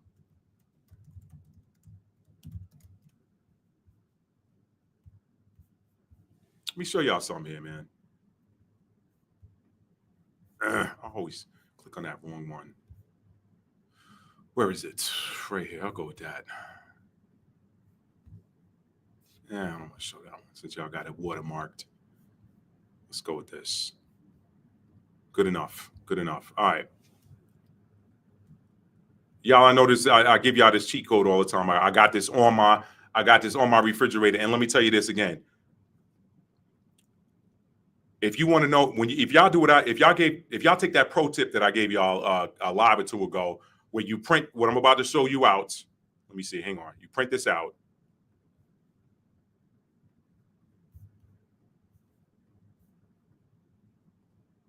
Y'all grab hold of this pro tip, all right? Uh-oh. Hang on a sec. Hang on. Let me fix this. Okay. I don't want to block anything on the screen. All right. Pro tip, y'all. Listen. If y'all print this out and put it on your fridge or put it somewhere where you can see it, like I was sharing with you that I do, and you write up here at the top, where are my emotions right now? And then at the bottom, where do I want them to be? And how do I get there? If you do that, I promise you, anytime you want to check in with yourself, Remember, everything's internal. The kingdom of God is within you. That's Luke 17:21. Okay? Everything's internal. Anytime you want to check in with yourself, you look at that and you ask yourself the question, where are my emotions right now? I promise you, your eyes are always going to go directly to the emotion that you're in. And this is typically where I live, y'all. I typically live right there. I'd like to, now I experience all of these at some point. I'd love to get here and stay there. That's a journey I think we're all trying to make. But I'm here some days. Some days I'm here. I love, what is that? Emotion. I mean, I love people. You know what I mean? So I don't know. Am I walking around like, no? When I check in with myself, my eyes never go here. My eyes typically jump right here. Neutrality. Okay. Sometimes my eyes will jump to acceptance. Sometimes they'll jump to joy. Sometimes they'll jump to peace. But when you ask yourself and you check in with yourself and say, where are my emotions right now? Your eyes are going to go right to exactly where they are, where your emotions are. Y'all, a little more than a week ago, when I told y'all I was in that apathy vibration for far too long, every day I walked past the fridge and looked at it, I said, where am I? Boom, it was right there, apathy. I'm like, damn it. But you know what? Here's the funny thing. I didn't want to come out of apathy. So I got what comes with that. I didn't want to come out of apathy. So I got what comes with that. All right. I did not want to come out of apathy. So I got what comes with that. And guess what? I learned a lesson from it. Oh man, that's way too much. Good Lord. Anyway, I learned a lesson from it. So when you are down here somewhere, y'all, this is where you got to jump. You got to jump here first to courage, because courage, I always say, is the bottom rung of the high vibrational ladder. Okay. Pride is the top rung of the low vibrational ladder. You're still low vibrational, so you only want to be there. Courage is the bottom of the high vibrational ladder. So when you want to jump from this low vibrational ladder to the high vibrational one, you got to have the courage to identify what got you in this energy down here somewhere, and then have the courage to pull yourself out of it. When I started coming down with this sinus stuff, I said to myself, you know what, Matt?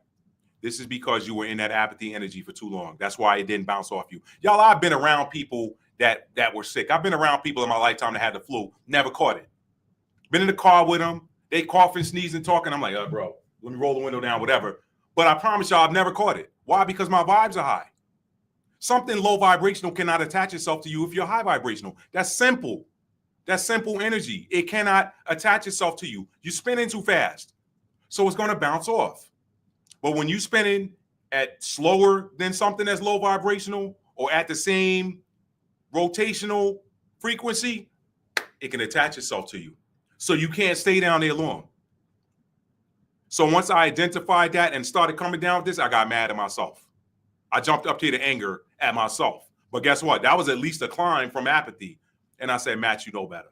So then I had the courage to conduct, or let me just say this, so it's not to giving up too much information. I had the courage to deal with the situation that I identified got me into that energy of apathy, and boom. As soon as that situation was dealt with, I was right back up here in neutrality. All right. I went up to acceptance, willingness, and then neutral is a good place to be, y'all. That's high vibrational. If you just neutral, you just steady, that's a good place to be. I like being neutral. I'm a Capricorn. That's really high vibrational for a Capricorn when you're neutral, okay?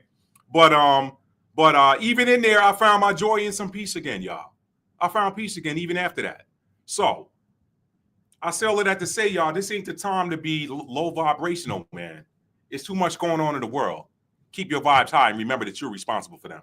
That's all I got, family. Let me see. He said in Genesis, the sons of Anak was in the land and we were as grasshoppers to them. I can believe that, Tony. I can. And when you look at those ancient temples, what is the man? What is the justification for people whose average height is, let's just say if you're a man 6 feet tall or 5'11", whatever. I'm 5'11". What is the justification for someone 5'11", 6 feet, 6'1", 6'2", even 6'5", even you Michael Jordan 6'6" height, okay? What's the justification for having a doorway that's 20 feet tall? Somebody make that make sense. What was that movie I saw, y'all? I'm gonna say this and get out of here. I believe it's called Gods of Egypt. That was a movie I saw years ago, but I think that kind of scaled it for you a little bit. Anybody that saw Gods of Egypt, just throw a thumbs up in the chat. Gods of Egypt scaled it for you a little bit because you had these little tiny people, and then you had these gods that were these deities that were like 10 times their height, 5 times their height, 8 times their height, whatever. So just because those temples in Yemen are enormous. Wow. I haven't seen them. But it makes me want to look it up on YouTube just because. Thank you for sharing that. So, yeah, Tony, thank you for sharing that, man. I'm going to go back and do some more studies, y'all. I'm just kind of on the track that the Most High got me on right now. And right now I'm big on this prophecy and identity. So I hope y'all enjoyed tonight's video. Anybody watching this that got offended, let me tell you something. That was not the intent. All right? But my mama said it's time for us to come take our stuff back. I'm just telling you. And I'm gonna leave you with this right here. I'm gonna leave you with this right here. Because listen, if you got lied to, I promise you it wasn't me or mine. I promise you that. So you got to deal with your own forefathers, your own ancestors, just like we had to. Like what did somebody just say in the comments a minute ago? Children paying the sins of the father. Or the sins of the father being returned upon the children. Let's go out on this one, y'all. Let's go out on this one. Jeremiah 16:19 through 21 is still on deck. O Lord, my strength and my fortress and my refuge in the day, my strength and my fortress and my refuge, period. Bad writing right there, bad editing. Verse 19 again. O Lord, my strength and my fortress and my refuge, period. In the day of affliction, the Gentiles shall come unto thee from the ends of the earth and shall say, surely our fathers have inherited lies, vanity, and things wherein there is no profit, such as rolling up on somebody's land and massacring people wholesale, saying, well, this belonged to my forefathers. How long do you think the spirits of them forefathers are going to hear you trotting?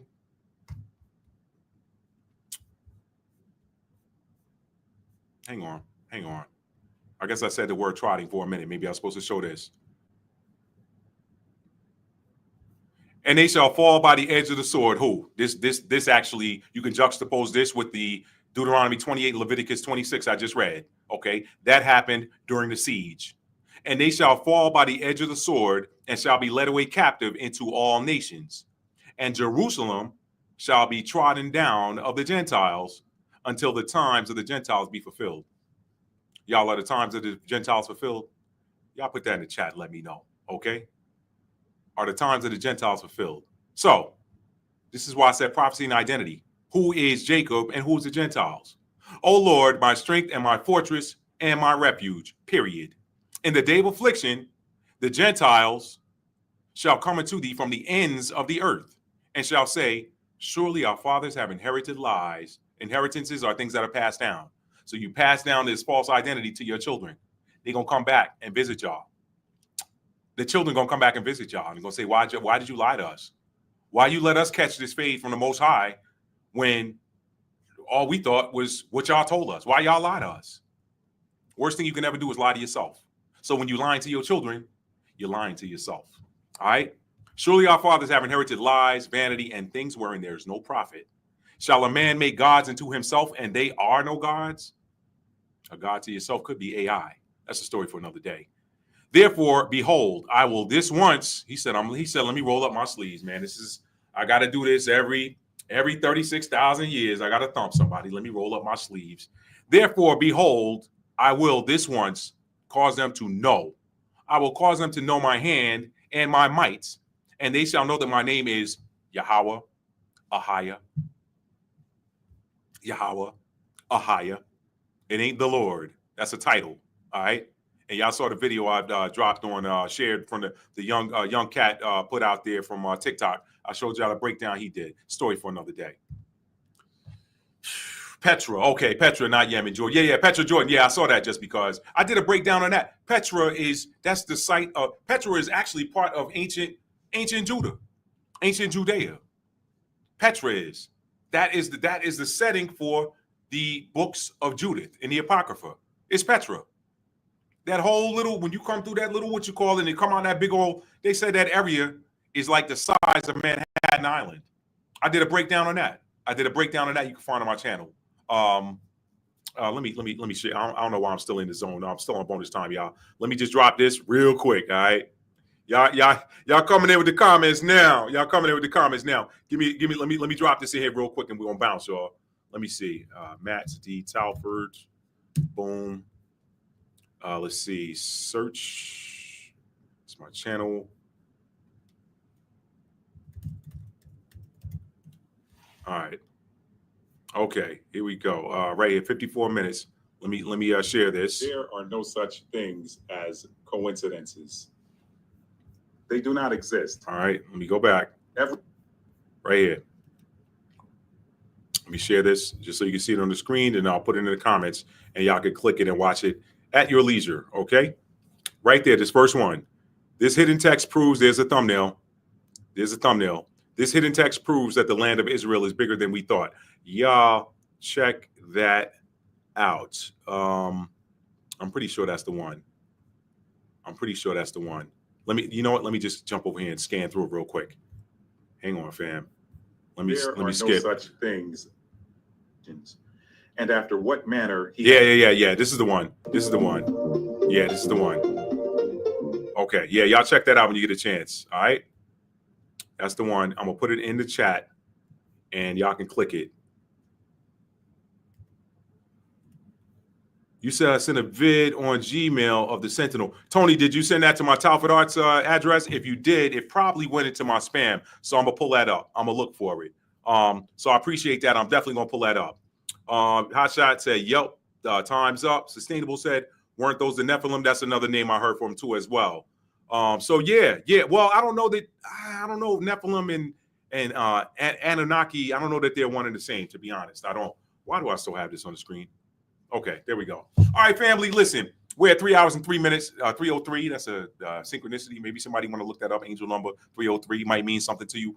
Y'all, I'm getting ready to wrap this up. I thank y'all for being there. There's the video right there. You can click it, bring it up, watch it, save it to your watch later list. Okay, all right, Tony, I'll look that up. Appreciate that, bro. Y'all, thank y'all for being here tonight. I love y'all so much. And thank y'all for all of your well wishes and people just checking in on me when y'all don't see me online in a while. I love y'all for that. Thank y'all so much. I'm gonna jump up off of here now. Y'all enjoy the rest of your evening. Enjoy the rest of your Sunday night. And y'all are definitely gonna see me this week. I had to get this piece out of the way with the prophecy part. I mean, with the identity part. Now, when I'm hitting prophecy, y'all know who getting what. Okay, moving forward. Now that I'm hitting prophecy, y'all know who's getting what. Okay, that's the season we in. Ain't no time to slow down, baby. You got to sprint. Okay, this like all my track and field people. You know, you got to run out that last 100 meters. You got to sprint that out. That's the time we on right now, y'all. It's time to sprint. Ain't no time for lollygagging. Ain't no time for jogging. Ain't no time for, listen, get your stamina up and let's go, baby. That's all I got. I love y'all. Listen, if you haven't done so already, please, I got you, Tony. I just see it right now. It just popped up, so I got it. Thank you. Please hit that like button on your way out if you haven't done so already. And if you're new to the channel and you like being entertained, educated, uplifted, and inspired, thank you so much. You're very welcome. It was a pleasure. Hotshot, it was a pleasure. Ali, pleasure just because. Sustainable, thank you so much. It was a pleasure. Y'all, I told you in the beginning, I absolutely I'm thrilled every time I get to come on here and share with y'all and build with y'all. Y'all, this is one of my great joys. So thank y'all for being who y'all are. Again, if you like being entertained, educated, uplifted, and inspired, hit that subscribe button and make sure your notification bell set to all so you'll be notified when I drop new content, all right? And last but not least, you're very welcome, Bella. You're very welcome. It was a pleasure. Last but not least, tell somebody you love them and mean it. How do you mean it? You got to show it, baby. You have to show it. If you say I love you, but you don't show it, it's empty words. So try to show it. Do something. Do something to show it, all right? Love is a verb, all right? It's a noun. It's a state of being. Everybody wants to feel love. Everybody wants to be in love, all right? But when you focus on that verb, the noun form of it always takes care of itself. You want love, you got to show love, and there'll be love. I love y'all. I'm out on that one, y'all. Peace.